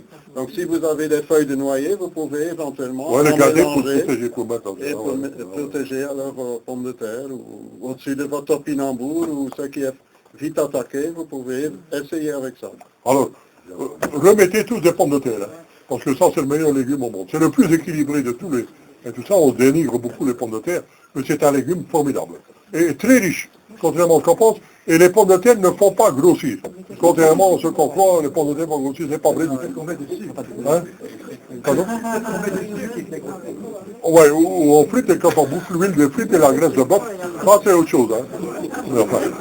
Mais en Belgique, on nourrit les bébés avec des frites, tout le monde sait, avec les Français, on dit quand même, on met les frites dans les biberons. Depuis Coluche, on sait ça. Mais non, c'est une nourriture absolument indispensable. Et si les baraques à frites venaient à disparaître en Belgique, le peuple est mort, là, c'est fini, hein, on n'existe plus. Hein, donc. Non, mais il faut remettre il y a des pommes de terre avec des goûts formidables, ça vaut la peine. Ouais. Même un petit jardin, les premières pommes de terre goûteuses, là, il y en a vraiment, ça vaut la peine. Donc, faut remettre ça, c'est vraiment un légume formidable, hein, on en néglige beaucoup. Non, il faut remettre à l'heure du jour. Très belle fleur. Ouais.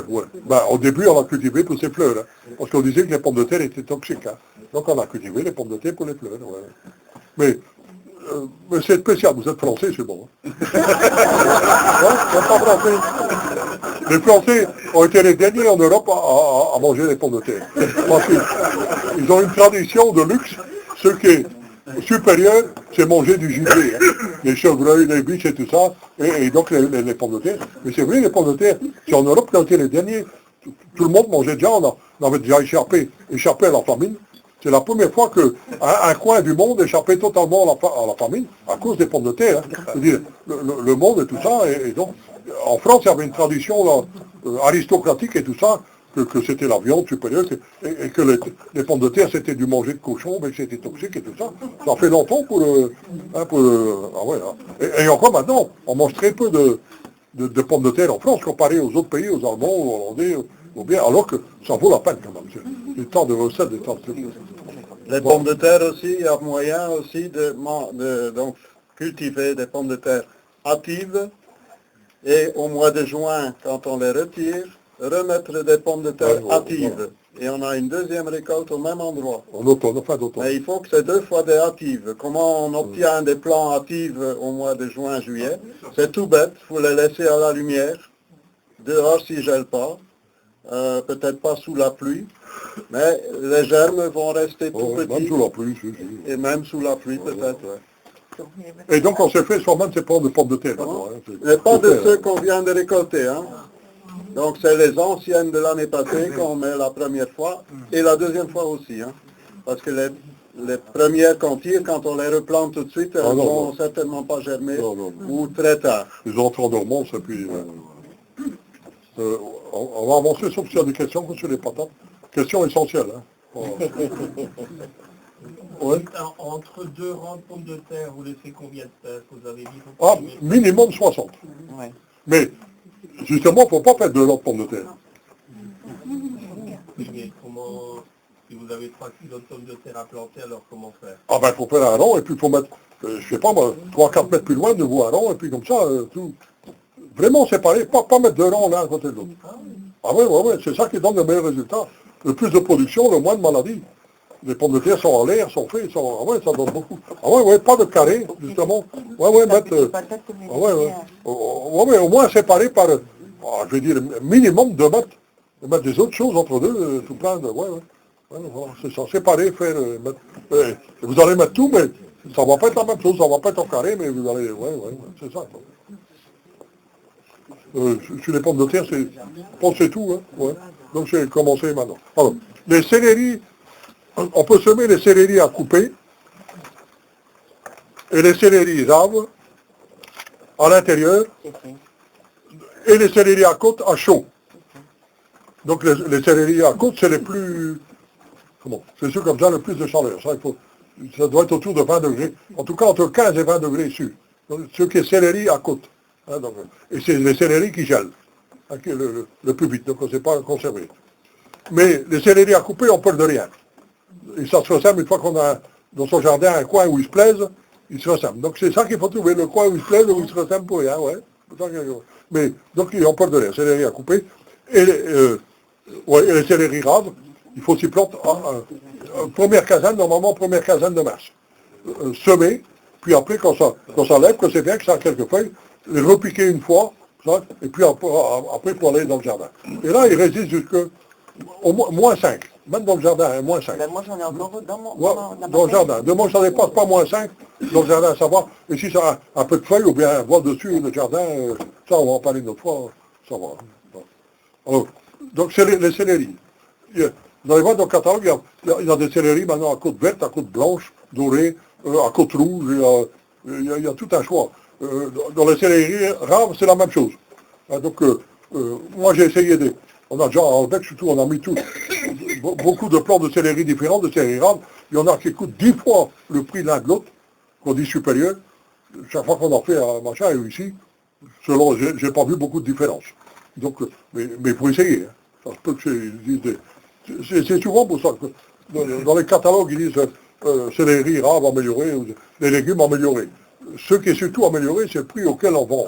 Pas toujours la qualité de... Donc il faut se méfier de ça quand on dit amélioré, mais quelquefois c'est pas vrai. Quelquefois ça peut être vrai, mais j'ai trouvé ça plutôt rare. Quand on trouve, surtout la variété est bien adaptée à son terrain, hein, quand on a trouvé ça, ça pousse en l'eau sans problème. Donc ça peut être très cher ou pas cher, ça n'a rien à voir, c'est la variété qui compte. Bon. Est-ce qu'il y a des questions? Le céleri? Non? Le céleri perpétuel, la hache, là. Ah oui, ça c'est autre chose. La livèche. Ouais. Est-ce qu'on mange la racine? Ah oui, on peut manger la racine. Ah oui, oui. La soupe? Oui, oui. Mais enfin, ouais. Mais je ne vois pas la nez. Ouais. Je vois pas. Ah ben, l'avantage, c'est qu'on l'a maintenant. Ouais, mais enfin, si. Oui, mais Après, tu n'auras plus rien. Hein. Ah, ouais, mais Ce bon. qui est surtout intéressant, c'est... Ouais, un peu, ouais. Alors, la roquette cultivée. Il y a deux sortes de roquettes qu'on peut mettre toute l'année. Donc même en pleine terre, hein, même tout ça. La roquette cultivée. Mais je regrette, mais elle n'est pas encore arrivée. Oui, bon, j'ai vu là, c'est pas encore arrivé, ça doit venir. Et alors les roquettes sauvages. Les roquettes vivaces, sauvages, c'est très intéressant. J'ai mis ça depuis quelques années, je ne connaissais pas. Ah ouais, ça fait des trucs vivaces, et c'est, comme roquette, c'est bon. Ah ouais, bon. Donc alors, le coriandre feuille. Donc il y a deux grandes sortes de coriandre. Il y a la coriandre feuille à petites graines, qui est dans les légumes. Donc ça, c'est des coriandres qui ne montent pas trop vite en graines, pas trop vite. Il faut d'abord beaucoup de feuilles, et c'est les feuilles qu'on utilise. Il y en a qui ont le goût de citron, il y en a... Voilà, donc, et puis alors, il y a le coriandre graine. Donc il est là dans les aromatiques. Ça, c'est un coriandre qui monte vite, très vite en graines, et donc on utilise, on sert des graines comme aromatiques. Donc il y a, ce qu'on utilise le plus dans tous les pays asiatiques et tout ça, c'est le coriandre feuille. Hein, donc qui donne un goût. Mais le coriandre feuille va aussi monter en graines, hein, après un certain temps, et les graines sont valables aussi comme aromatiques. Mais c'est pour dire la différence, quand on prend des coriandres aromatiques, tout de suite ça monte très vite en graines. Mais eux ont besoin, le coriandre ne peut pas être mis directement semé comme maintenant en pleine terre. Donc ça doit être semé à l'intérieur et après le piquer, ouais. C'est pas chaud vraiment, mais pas le froid, ouais, je supporte pas le gel, hein, le coriandre, je supporte pas le gel. Gilbert, ici pour Alors, j'ai mis les numéros. Le coriandre feuille, c'est le 71030 et 71035. Et le coriandre graine, c'est le 21400. J'ai mis pour distinguer le... Ouais. C'était encore les pommes de terre. Ouais. Vous disiez qu'on pouvait déjà mettre les pommes de terre dans des godets. Ouais. Et la fois dernière, vous disiez que les petits pois, on pouvait aussi déjà... Ouais. Donc on peut déjà préparer en serre, par exemple, pommes de terre. Ah ouais. Les petits pois, il est temps. Hein. Ouais, les petits pois, les fèves, je sais pas si j'ai vu. Pas les ridés. Utiliser à l'intérieur, tu peux les mettre. Hein. Ouais, on peut les mettre à l'intérieur en godet, les petits pois, mais on peut mettre en plein de terre aussi directement maintenant. Hein. Toutes les variétés de petits pois. Déjà maintenant dehors. Ah ouais, ça gêne pas. Ah non, pas les haricots. Hein. Pas. Mais les fèves et les petits pois, non. Tous les petits pois maintenant. Mais c'est les fèves pas sucrées. Les fèves pas en grains. Hein, comment? Les fèves sucrées, c'est en grains ridés. Tous les grains sont ridés. Les pois. Pas dans les pois. Mais on peut les mettre aussi maintenant. On va les avoir plus tard. Mais ce qui est surtout intéressant, ce qui résiste mieux au froid et à l'humidité, c'est les ronds verts ou les ronds... les verts. Mais les autres aussi. On a fait, ça va aussi. L'ennemi, c'est les oiseaux. Hein? Donc souvent il faut protéger, mettre à voile, faire que les autres protéger des oiseaux. Mais plantez-les dans des petits pots à l'intérieur, pas au chaud, hein, dans une serre froide, une véranda. Et une fois qu'ils ont 5 cm, mettez-les plutôt au jardin à ce moment-là. Mais regardez quand même, si vous avez des moineaux ou des pigeons, ils vont venir les manger. Hein. Donc au départ, il faut les protéger. Hein. Sinon, ils mangent toute la verdure. Ah ouais, dans deux sens. Et puis le grain aussi. Ouais. Si on sème en plein de terre le grain, une fois qu'ils ont trouvé la ligne, ils suivent toute la ligne. Mais ils ont le droit aussi, hein. Ils ont le droit de mettre des petits pois pour les oiseaux, si vous aimez bien les oiseaux et attirer les oiseaux. Bah oui, tout ça, c'est aussi un choix, hein. Moi, je fais des choses quelquefois, pas pour moi, pour tout le... Bah ouais, voilà, hein. Pour le plaisir de... Ouais, c'est ça, ouais. On est moins qu'un, ouais, j'en suis. Alors, lesquels? Les choux d'hiver non paumés. Celui qui aime bien ça, c'est là-dedans qu'il y a je veux dire, un choix formidable de choux de toutes les grandeurs, de toutes les couleurs, de tout, qu'on peut avoir toute l'année. Donc en somme, c'est des choux à couper. Hein, qu'on peut faire en salade, qu'on peut faire en soupe, qu'on peut faire en tout. Il y en a là-dedans je veux dire, même décoratifs, des magnifiques, des formidables. Il y en a comme des petits palmiers, il y en a comme... Ah ouais, vraiment. Et le palmier noir de Toscane, par exemple, c'est magnifique. Hein. Même si on ne le mange pas, bah, d'ailleurs, on a peur de manger tellement c'est beau. On ne va pas manger quelque chose de si beau. Et donc c'est, dans le catalogue, c'est la rubrique choux d'hiver non paumés. Et on en trouve de plus en plus. Qui viennent d'Amérique, du Canada, de Sibérie, des bazars. Ça résiste au chaud, ça résiste au froid. C'est vraiment quelque chose d'intéressant. Il y en a quelquefois des un peu plus coriaces, il y en a des un peu plus tendres. Par exemple, celui qui a des poules, des lapins, des trucs comme ça, doit mettre ça absolument pour donner de la verdure toute l'année. Hein, donc, d'en donner les plus grandes parce que ça repousse sans arrêt. On peut prélever, on peut faire, et on repousse. À condition de laisser la tête. Donc jamais, pas supprimer la tête. Si on laisse la tête, ça va, on peut prélever en dessous, c'est comme un chou de Bruxelles. Hein. Si on coupe la tête, ça va faire des choux un petit peu plus gros, mais ça va pas être si bon. Hein. Si ça continue à pousser, à grossir, il faut laisser la tête. Ils vont surtout geler. Ouais, ils vont être gélifs, ils vont devenir gélifs. Les choux crambes maritimes. Crambés. Ouais. Ouais. On peut les mettre maintenant. Ah ouais, c'est maintenant, ouais. Ça, c'est vivace. Hein. Ouais. Ça, c'est un chou vivace marin. Ouais, c'est un peu spécial, avec un goût un peu spécial. Ouais, moi, j'adore ces légumes. Mais c'est pas facile. Enfin, justement, c'est un de ces légumes... Mettre du sel. Hein. C'est ça. C'est un de ces légumes qu'il faut absolument accompagner au moins une fois par an avec un bon arrosage avec 50 grammes de sel dans 10 litres d'eau. Donc il y a des légumes comme ça. Il faut mettre du sable. Oui. C'est des légumes qui poussent le long de la mer, au bord de la mer et tout ça. Ah ouais. Pardon? Le crambé, le chou marin. C'est des ancêtres, un des premiers choux au monde. En partie de là, on en fait beaucoup d'autres. C'est un des premiers des choux pionniers. Mais il n'est pas facile toujours, il faut un petit peu de sel pour bien pousser. Et alors, on mange des côtes à la façon des céleri à côte et tout. C'est un goût spécial, c'est un peu, c'est bon. Enfin, c'est bon. Enfin, ça dépend toujours des goûts, hein, mais ça vaut la peine. Flambé. Alors, donc aussi un autre chou à couper qu'on peut avoir toute l'année, c'est le cima di rapa. Donc un chou d'origine italienne. Donc c'est l'autre nom, pour mieux à quoi ça sert, c'est le brocoli asperge, le chou épinard.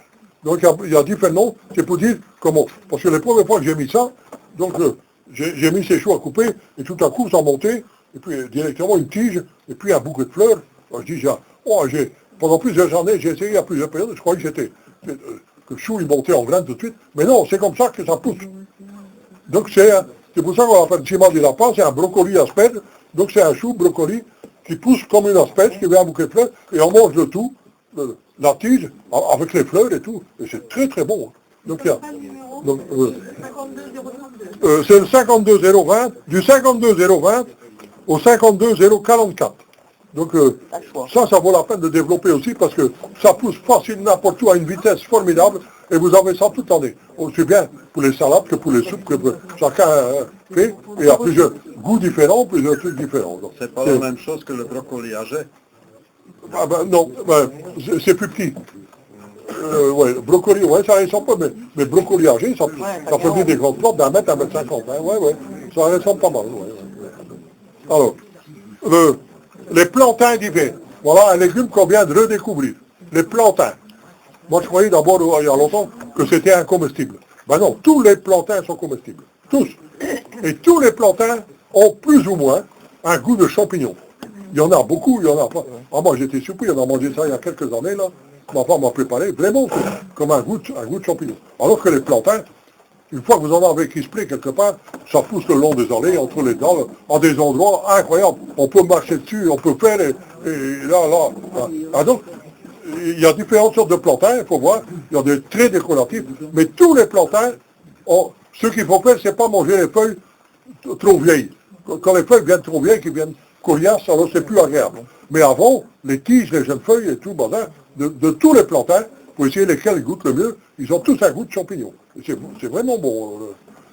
Les recettes, ça faut demander à ma femme, vous regardez dans les livres, hein, comment on accommode. Hein. Mais c'est quelque chose à découvrir, parce que c'est vivace. Hein. Une fois que vous en avez, que ça fait quelque part, les plantains, et ils s'abonnivent, non. Hein. C'est bien magnifique. Chou-fleur, on peut le mettre aussi? Les quoi? Chou-fleur.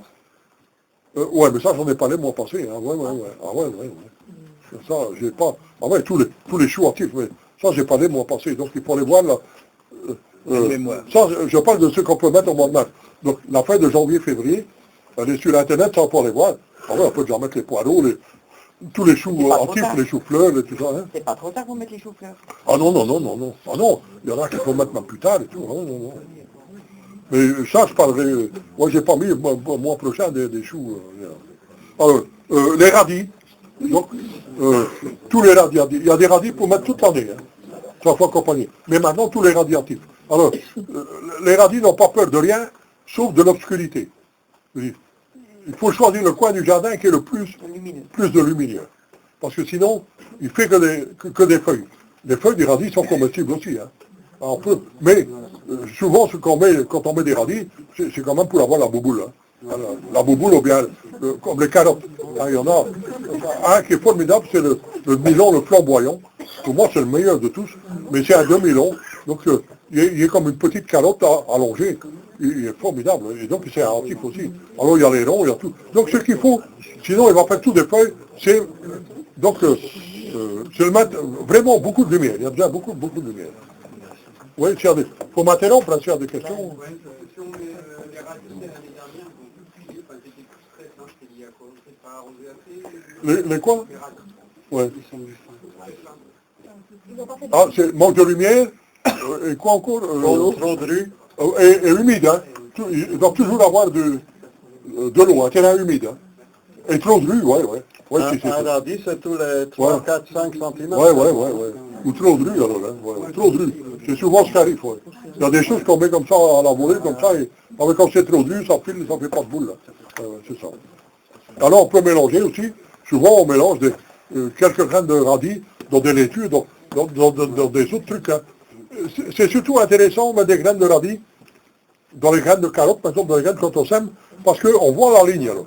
Les radis, ils lèvent assez vite, alors quand il faut désherber après, hein, quand on ne voit pas encore la ligne, que c'est pas encore bien sorti, là les radis, ils sont déjà là. Hein, donc, voilà, pour indiquer, pour faire mettre quelques radis dans les lignes. Alors, après, quand on mange les radis, quand on tire entre deux, les carottes, ils ont toute la place, les carottes, ou bien autre chose, des autres semis, d'autres choses. Alors, les navets, les premiers navets, alors, de tous les légumes, celui qui contient le plus de vitamine C, le plus revitalisant, le plus revigorant, je ne sais pas comment il faut dire, c'est le navet. Contrairement à la légende, jus de navet, ça veut dire quelqu'un qui n'a pas beaucoup d'énergie. Non, c'est tout à fait faux. Donc on retape les gens avec du jus de navet. Donc il y a des navets crus, c'est encore meilleur. Donc il faut vraiment. Et puis les navets, maintenant, avant c'était à manger de pauvres, maintenant c'est à manger de riches. Hein, c'est du cher, hein, si vous devez acheter, il faut voir, petite pote de navet que vous devez acheter, c'est incroyable, hein, alors que ça pousse comme dans mon vedette. Hein. Donc, et aux plus jeunes, au meilleur. Ah, pas trop jeunes comme des radis, mais un peu plus. Pas laisser aussi trop, parce que manger alors des navets crus, avec leur peau et avec tout, après la peau devient un peu dure, quelquefois elle peut éplucher, comme ça devient plus âgé. Mais des jeunes navets comme ça, croqués, pour donner de l'énergie, revitaliser, ça, il n'y a rien de meilleur des navets. Donc, semer des navets, les gens ne pensent plus à ça, mais c'est un goût formidable pour tout. Et donc, les feuilles de navets aussi sont comestibles. Hein. Ouais. Vous avez des associations pour éviter qu'ils soient véreux? Ah, mais ça, c'est, maintenir humide. Hein? C'est les altis qui attaquent, ils font des trous. Ils attaquent tous les choux, tous les crucifères, toute la famille des choux, c'est des puces de terre qu'on appelle. Donc ils sont sur le sol et ils sautent, ils mangent, ils font des trous. Quand c'est humide, ils ne savent pas. C'est dans les feuilles, ça. Aussi mettre poudrer avec des algues marines. Poudrer le feuillage même, hein, toute la plante, léger poudrage, ça aide les plantes parce qu'ils ont besoin un peu de supplément de chaux et de magnésium. et alors les puces de terre, ils vont être desséchées. Mais c'est bon pour lutter contre les pucerons, les puces. Donc un peu d'algues marines comme ça. À mettre quand, soit après un arrosage, si vous faites un arrosage, mais moi j'arrose jamais, j'en ai jamais rien, mais le plus c'est attendre une petite pluie, ou le matin, un truc, et puis mettre pour que les algues marines restent sur les feuilles. Voilà. Et souvent ça suffit. Et si c'est pas ça, quand tu as ça, il faut aller avec un tuyau d'eau d'arrosage, l'eau, et puis avec la pression, et nettoyer. Pour beaucoup, c'est la première chose à faire, au lieu d'employer, avant d'employer n'importe quel truc, c'est, même sur les arbres fruitiers aussi, des pucerons, des chenilles, n'importe quoi, c'est avec le tuyau d'arrosage, à grandes eaux, ça va être, 90% ils sont morts. Rien qu'avec de l'eau comme ça, de l'eau claire, c'est tout. C'est tout. Ouais. Plein de terre, oui. Ah, on peut les mettre en godet aussi si on veut, mais ça ne s'applique pas très bien à racines nues. Hein. Donc si on veut être, on peut mettre en godet, puis aller déterrer, pas séparer le godet comme ça, mais sinon en plein, ça n'a peur de rien, donc en plein de terre. Et pas trop dru non plus, hein. Pas comme trop les dru. radis. Hein. C'est la même chose. Ça file quand c'est trop dru, ça file là. C'est comme les radis, ça a beaucoup d'eau. Terre, humide, toujours rester humide, comme les radis. Terre humide, Et beaucoup de lumière aussi, sinon ça file. Et alors, les carottes. Donc on peut commencer déjà, donc on godet les carottes si on veut, mais déjà en pleine terre, on peut semer les carottes en pleine terre. Ah oui, déjà à partir de maintenant, il n'y a pas de problème. Moi j'ai fini, j'ai mes questions-réponses. Donc il reste encore 5 minutes, j'ai bien calculé mon bavard. Il reste encore 5 minutes pour quelques questions avant de clôturer. Après les gens peuvent, s'ils veulent aller visiter le jardin, mais il fait bon. Ça s'est déglingué le temps. Tantôt il faisait bon, mais on peut prendre des semences et tout. À midi, ça dit. Ah ouais, et avant de servir de semence, il faut prendre 5 minutes pour bien ranger les chaises. Hein. Sinon, c'est la catastrophe bousculade. Donc on range bien les chaises, après on a plus de place pour servir des graines. Et pas s'entretuer, il y a du paquet pour tout le monde. Hein. Il y a des graines pour tout le monde. Hein. Ouais. Tu as encore quelques questions? Ouais. L'année dernière était fort humide et mes saules ont attrapé une sorte de maladie, un champignon noir, qui est assez courant sur les saules quand il fait trop humide, il paraît. Je me demandais si ça valait la peine d'arroser avec de la prêle ou s'il y a des moyens... Peut-être bien, au pied, ou mettre de la prêle au pied, des orties comme ça, tel quel, hein, on n'est pas obligé de faire la prêle. Ou bien alors, ce qui est mieux, c'est pincer les bouts. Pincer les bouts? Ah ouais, si on pince le bourgeon terminal des branches, ça change la composition de la sève et ça change complètement. Souvent, rien que ça suffit. Pincer ou couper le bout des branches. Et avec les fruitiers aussi, ça... Avec les fruitiers aussi, Quand il y a les Oui, c'était un peu déficient. Pardon? J'étais un peu déficient de recevoir les restants de mes voisins, en sachant pas effectivement qu'ils avaient mis des pesticides ou des grasses ou d'acheter n'importe quoi.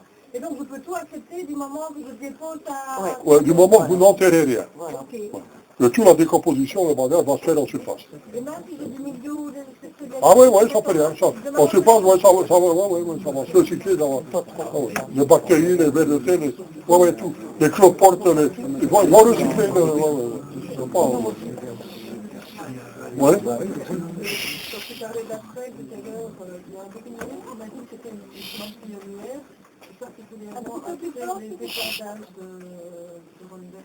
Ah ouais. C'est une plante qui est bien pour sauver la terre parce que... Ah oui, c'est ça. Donc, par exemple, le meilleur pour s'en débarrasser, c'est les orties et les épinards. Les orties et les épinards, c'est des plantes très riches, mais on a la propriété de... Ils pompent, ils absorbent tout ce qu'il y a dans le sol. Même les métaux lourds, même ils se servent de tout. Donc si on a un terrain qu'on n'est pas sûr ou qui a été maltraité avec des herbicides, des insecticides, des métaux lourds, des trucs comme ça, donc il faut mettre beaucoup des orties, beaucoup d'épinards, mais pas les manger. Parce qu'eux vont recycler, donc pendant plusieurs années, faire, mettre, couper, et alors ils vont recycler, ils vont transformer. Après, ça va venir bon. Ah ouais, c'est ça. Ouais. Ah ouais. Sinon, il n'y a pas de solution. Sous l'hiver, j'ai une poule j'ai laissé ma poule aller dans le potager, mais il y a peut-être fait des dégâts concernant tous les cirques et toutes les petites bêtes qui pourraient me servir. Oui. Elle a tout mangé, peut-être aussi des bonnes choses. Ouais. Non. Elle a mis de l'engrais. Elle n'a pas été que dans le potager, elle était dans tout le jardin. Mais moi, je ne laisse pas couler les poules parce qu'il n'y a plus rien. Hein. Normalement, ils mangent tout, les poules, ils mangent tout. Ah, oui, quand on n'en a pas beaucoup, je dis, ça peut être. Hein. Bon, les poireaux, tout ça, j'ai tout laissé, elle n'a rien mangé. L'ail de l'année dernière est sorti. Et ils n'ont pas... Non. C'est pas catastrophique parce qu'il y a des merles, il y a d'autres choses dans votre jardin qui vont manger des choses... Enfin, c'est pas l'idéal. Parce que c'est des jeunes trucs qui vont pousser, par exemple, les petits pois. Il y a une poule... la poule va manger les petits pois. Ah ouais, ils vont manger en fur et à mesure. Moi, j'ai lâché. Pour faire une bonne argent, il n'y avait pas beaucoup. Une fois, je dis, je vais une fois lâcher mes poules. Et après, pour les faire rentrer... Il n'y a pas de souci, vous attendez le soir, ils vont redormir. Ils sont habitués. Moi, les miens, ils ne voulaient pas. Ils n'ont pas trouvé. Ils n'ont plus retrouvé. À la jungle, il n'y avait pas de blanc. Ils ne voulaient pas le dire.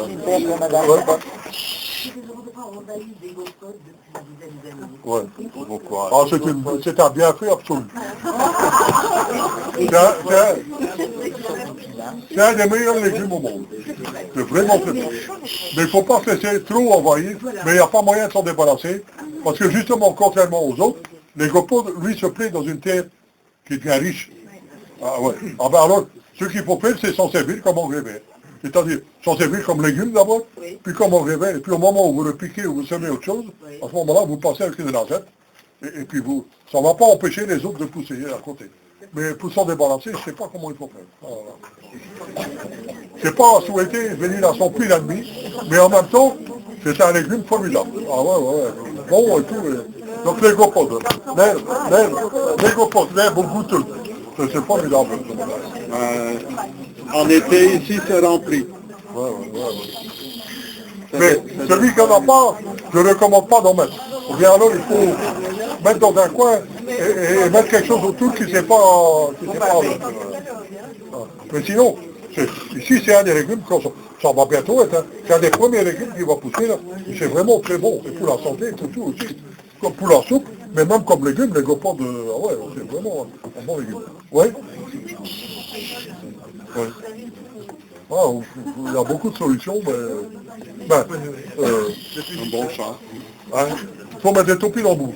Donc, compagnon, regarde des champs, tout ça, si on ne sait pas s'en débarrasser, il faut mettre dans son jardin des topinambours, parce qu'ils adorent les topinambours. Et pendant qu'ils bouffent les topinambours, ils vont pas bouffer les autres légumes. Et avec un peu de chance, donc, quand il y a une masse à bouffer, je veux dire, hein, donc il y a beaucoup de compagnons ou beaucoup de gens qui sont au topinambour parce qu'ils adorent ça, parce que, et tout ça. Alors, un chat peut venir en voyant beaucoup de vie, là, ou bien, si vous avez dans le coin un faucon, un oiseau de proie, mais ils viennent s'il y a beaucoup de nourriture. En fait, on a vu, alors il y a beaucoup de nourriture quelque part, et puis ils viennent faire le ménage, ils viennent équilibrer. Ah ben sinon, on vend des trucs, vous savez, dans le commerce, des graines empoisonnées, des trucs... Ou alors, il y a un truc, mais... Ouais, alors, un seau de 10 litres. Donc, minimum 10 litres. Un seau de 10 litres. Enterré dans le jardin. Donc tout à fait, à fleur. Le seau, donc il faut faire un trou, enterrer le seau, machin. Mettre dessus quelque chose qui dépasse, mais qui est étanche, ouais. Qui est étanche et qui est opaque, qui est obscur. Qui dépasse le seau. Et donc, est laissé, je vais dire, 3-4 cm. Entre le seau et la terre, et alors remplir le seau d'eau à moitié. Donc pas plus, 4-5 litres. Donc les compagnons vont venir se réfugier la nuit, ils vont venir là en dessous, puis ils vont tomber dans le seau, et comme il y a de l'eau, ils vont plus savoir remonter. Et ça marche très bien, c'est très efficace.